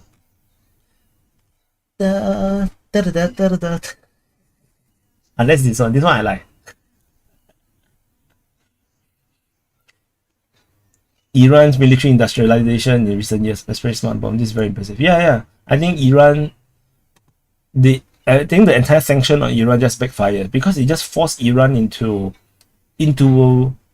uh into a situation that where they have to create and develop everything themselves, and that makes them so independent. The same thing happened to Russia as well. Ever since the Crimean annexation, and then they sanctioned Russia, right? They actually prepared Russia for the war this year, or not this year, last year, 2023 already. So they actually prepared 2022. So it seems really racist to me comparing Russia to the rest. No, I don't think that's what he means. I think he's comparing. I'm not sure if that's the meaning, but I thought that it was just because the lights is out, all the rest came out, that kind of thing. Why is simping? Yeah. Oh, I talking about simping. I really like this Liu. I simp the most for her. so far. I thought she's really, really cute. Liu Sibaya. I started following her before she went into pure Spanish coverage. So she can speak English, Russian, and Spanish fluently. All three languages fluently. So in the beginning, she was speaking in Russian and English, and then I managed to I was so impressed with her English as well. So and then she covers the pro-Russian perspective, but in a very from the ground way, and I like it. And of course, there are certain things I think that she reports is not exactly accurate, and a bit like a propaganda. Then she realized that she got a good market when she go into pure Spanish. So now she only reports in Spanish, which is amazing. Who is that? She's a reporter or journalist of sorts. Yeah, she's a correspondent from Donbass. So she go to Mariupol. She went to Berdyansk. Yeah, she's cute. I don't like her profile pic though. This profile pic is horrible. I think when she tie up her hair, she looks much better. And Michael Van say that I need a girlfriend. I have a wife. I have a wife. And then she got this very weird way of doing the selfie videos. She always had this hand right, like close to her, and she'll talk like that. Like sort bay. It's like she will talk like this. Like so I can also talk like that. So that you can see my hand moving, Like the Potava People's Republic say that there is a fake propaganda spread videos on DPA main. Huh? What is a fake propaganda spread videos? No, I don't know what you're talking about actually. So don't worry, man. Being 19, dude, I'll be simping too. I'm not 19, no. I'm actually 39. If she wore bikini, I will watch. No, if she wore bikini, I will not watch. I mean, because I think that it detracts her. Because what is so attractive about her is she's smart. I think being smart, is one of the more attractive things. Like she really know what she's talking about. Yeah, she's a hand talker. Yeah, your wife now, you don't have a life. Really? I think I have a life. It's very funny. Your wife watching a video too? Yes, my wife also watched my video too. I just thought it's very funny, like the way how she always put the hand in front. I just thought it's so irritating, and why she always like to do that. And she will like one of the shoulder will be higher, like she'll be like that, or like that. I don't know, so weird. You see the hand, right? It's always here. It's always here. Oh, you definitely can tell an Asian who is 80. Yeah, my wife always do watch from time to time, especially the earlier days. She always very supportive of my work here. So what I like is that she actually goes around this Mariupol actually. So she went to Mariupol and check out all the new houses that Russia has built for the Mariupol people, and it's amazing. The house is beautiful. I love it. I would love to have one apartment that looks like this. So it's so pretty. This ground that they built. Oh, it's amazing. And the playground is modern. This basically you can have the same thing here in Singapore as well. This kind of, and this is way too much fitness corner. This I don't think people will use this. This is way too much fitness facilities. Yeah, 420. Hot, right? She's hot, right? I agree. No. Now we go into 2023 simping. Simping. Oh, wait till you hear the voice.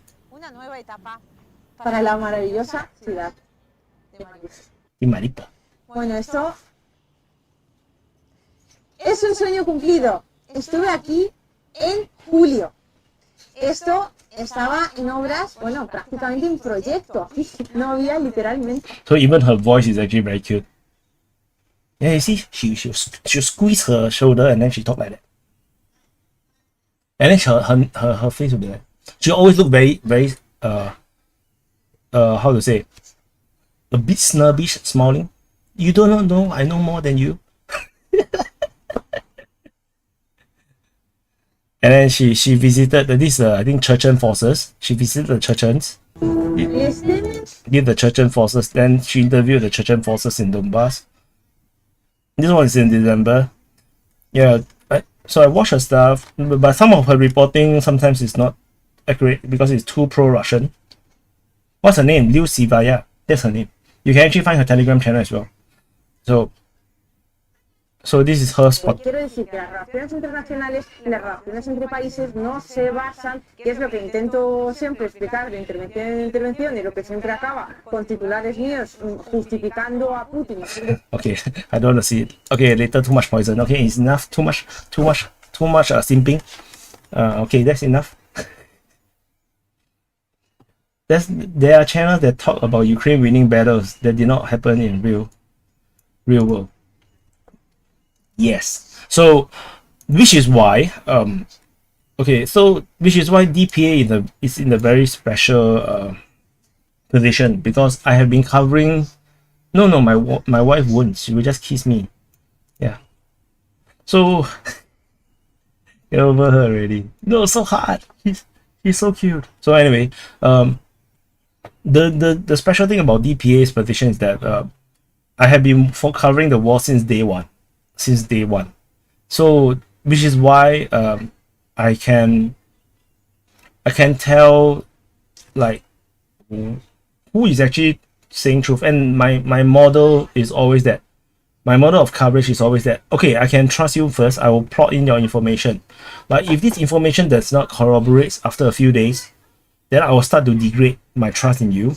And if there's too many information that never corroborates, I immediately will indicate you as a fake news or fake information and will never report anything from you ever again. And this is also how I reach a point where I do not report from any Twitter source anymore. With the exception of maybe Chris and Suryaps and even Ukraine war map. Ukraine map I also no longer. So Ukraine battle map, even he no longer have any intel anymore. He no longer reports anything. He says it's a war map, but he no longer have any mapping. So I also do not report anything from him anymore. It's just now pure propaganda. So the only channel I have not seen you interact with that give great SML is a New World Econs. Actually, I have direct information. I have direct contact with New World Econs. Well, we are actually talking on WhatsApp as well. But the thing is that I don't watch other channels, so I don't really know what to talk about. So, and he's not on Twitter, so which is why I don't really. Timothy Ware Hime say DPA is fake and gay. Singapore is lost. Ignore sources outside my echo chambers. No. They are fake information, not ignore sources. If you believe some of these sources that is on Twitter, I can tell you, you will be so confused. You would think that Ukraine is somewhat winning in certain places, but yet the front line never changes. And that's the fact. They think it's winning. You think that they are winning, but the front line never change. And then they will see that they rationalize it as, they captured the position, but because of artillery strike they have to retreat. That's nonsense. There's nothing. So don't. So no, I no. If you guys remember in September, in early September, no, I had two new sources, and then these two sources, in the end, one of them I totally disown. I totally I discredit it entirely. There's one more which also gave me wrong information. I just say that no, I will stop using his information until he turned better. That's how I operate. So in the end, whatever I'm reporting from now is the only few sources which is highly trustable. So which is why the mapping seldom have mistakes. This is how I operate. So that's and I prefer that way, because if I just want to trust anyone, the danger is that anyone on Twitter can just tweet anything and I thought that is true. That will mess up the entire mapping. So no, that's no good. So what? Dennis run away from I don't know Dennis Davidoff very well. No, I just know that his channel is ridiculously successful, and he got so much views, and he's earning stupid amount of money. I can tell you, he's earning stupid amount of money, and it's the amount of money that he's earning, right, based on the number of views that he have. I can tell you, there is no reason for him to stop. There's so much money. No. So no, yeah.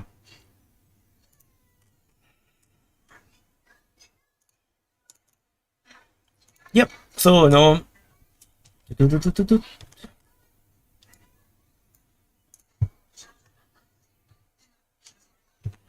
Yep. So this is the DPA website. If you guys haven't seen before, do check it out. Do check it out. But I don't update it a lot because I'm so busy with the YouTube channel. So no. Albert is coping. No. Ukraine is gaining more ground since June. Yeah, why not you say why you say June? Why not you say February? Why use June? What's so special? What's so special about June? Say February lah, no? Is Ukraine gaining ground since February? Yeah, don't cope. Don't cope. Yeah, I mean CNN also makes money, right? So no, if it works for him, works for him. So anyway, I think that's the 2022 in review. Hopefully you guys have fun chatting with me. It's been a long time since I do live, like just you and me like this. So some discussion about the things that happened, and just to share about some of the things at DPA. And we do have some articles. You see the missile incident at Poland, and with articles on Morocco. These are all written by you see, by Matthias, by Owen. So these are all not written by me. This is by actually you guys or people within the DPA community. So there which I help to edit a bit to make sure that it looks good. For example, this is the video that I did recently. So this is actually the original article. So yeah, so maybe you guys might be interested, maybe. So anyway, I think that's all. Let me go and do other stuff. So thank you for watching. Happy New Year to you guys.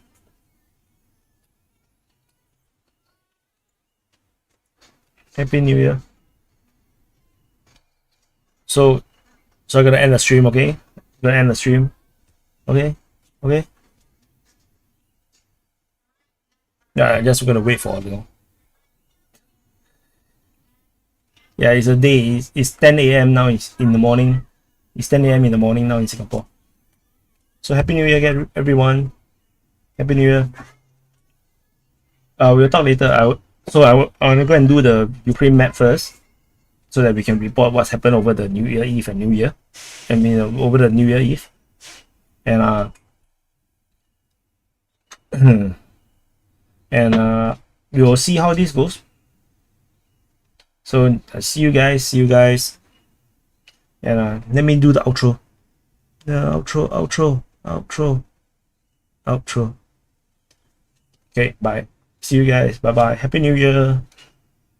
Defense Politics Asia is a Singapore-based geopolitical and defense news media cum think tank focusing on Asia from an Asian perspective. We try to provide insights on complicated issues and cast spotlights on underreported stories to give a voice to those that would otherwise not be heard. You can find out more geopolitical and military news, as well as in-depth opinions and analysis on www.defensepoliticsasia.com. To support our work, you can subscribe to our YouTube channel here, or you can become a patron on our Patreon at patreon.com/defensepoliticsasia and get access to exclusive content while be a part of the people that shapes the future of this unique platform. Please remember to press the like button and subscribe to our channel.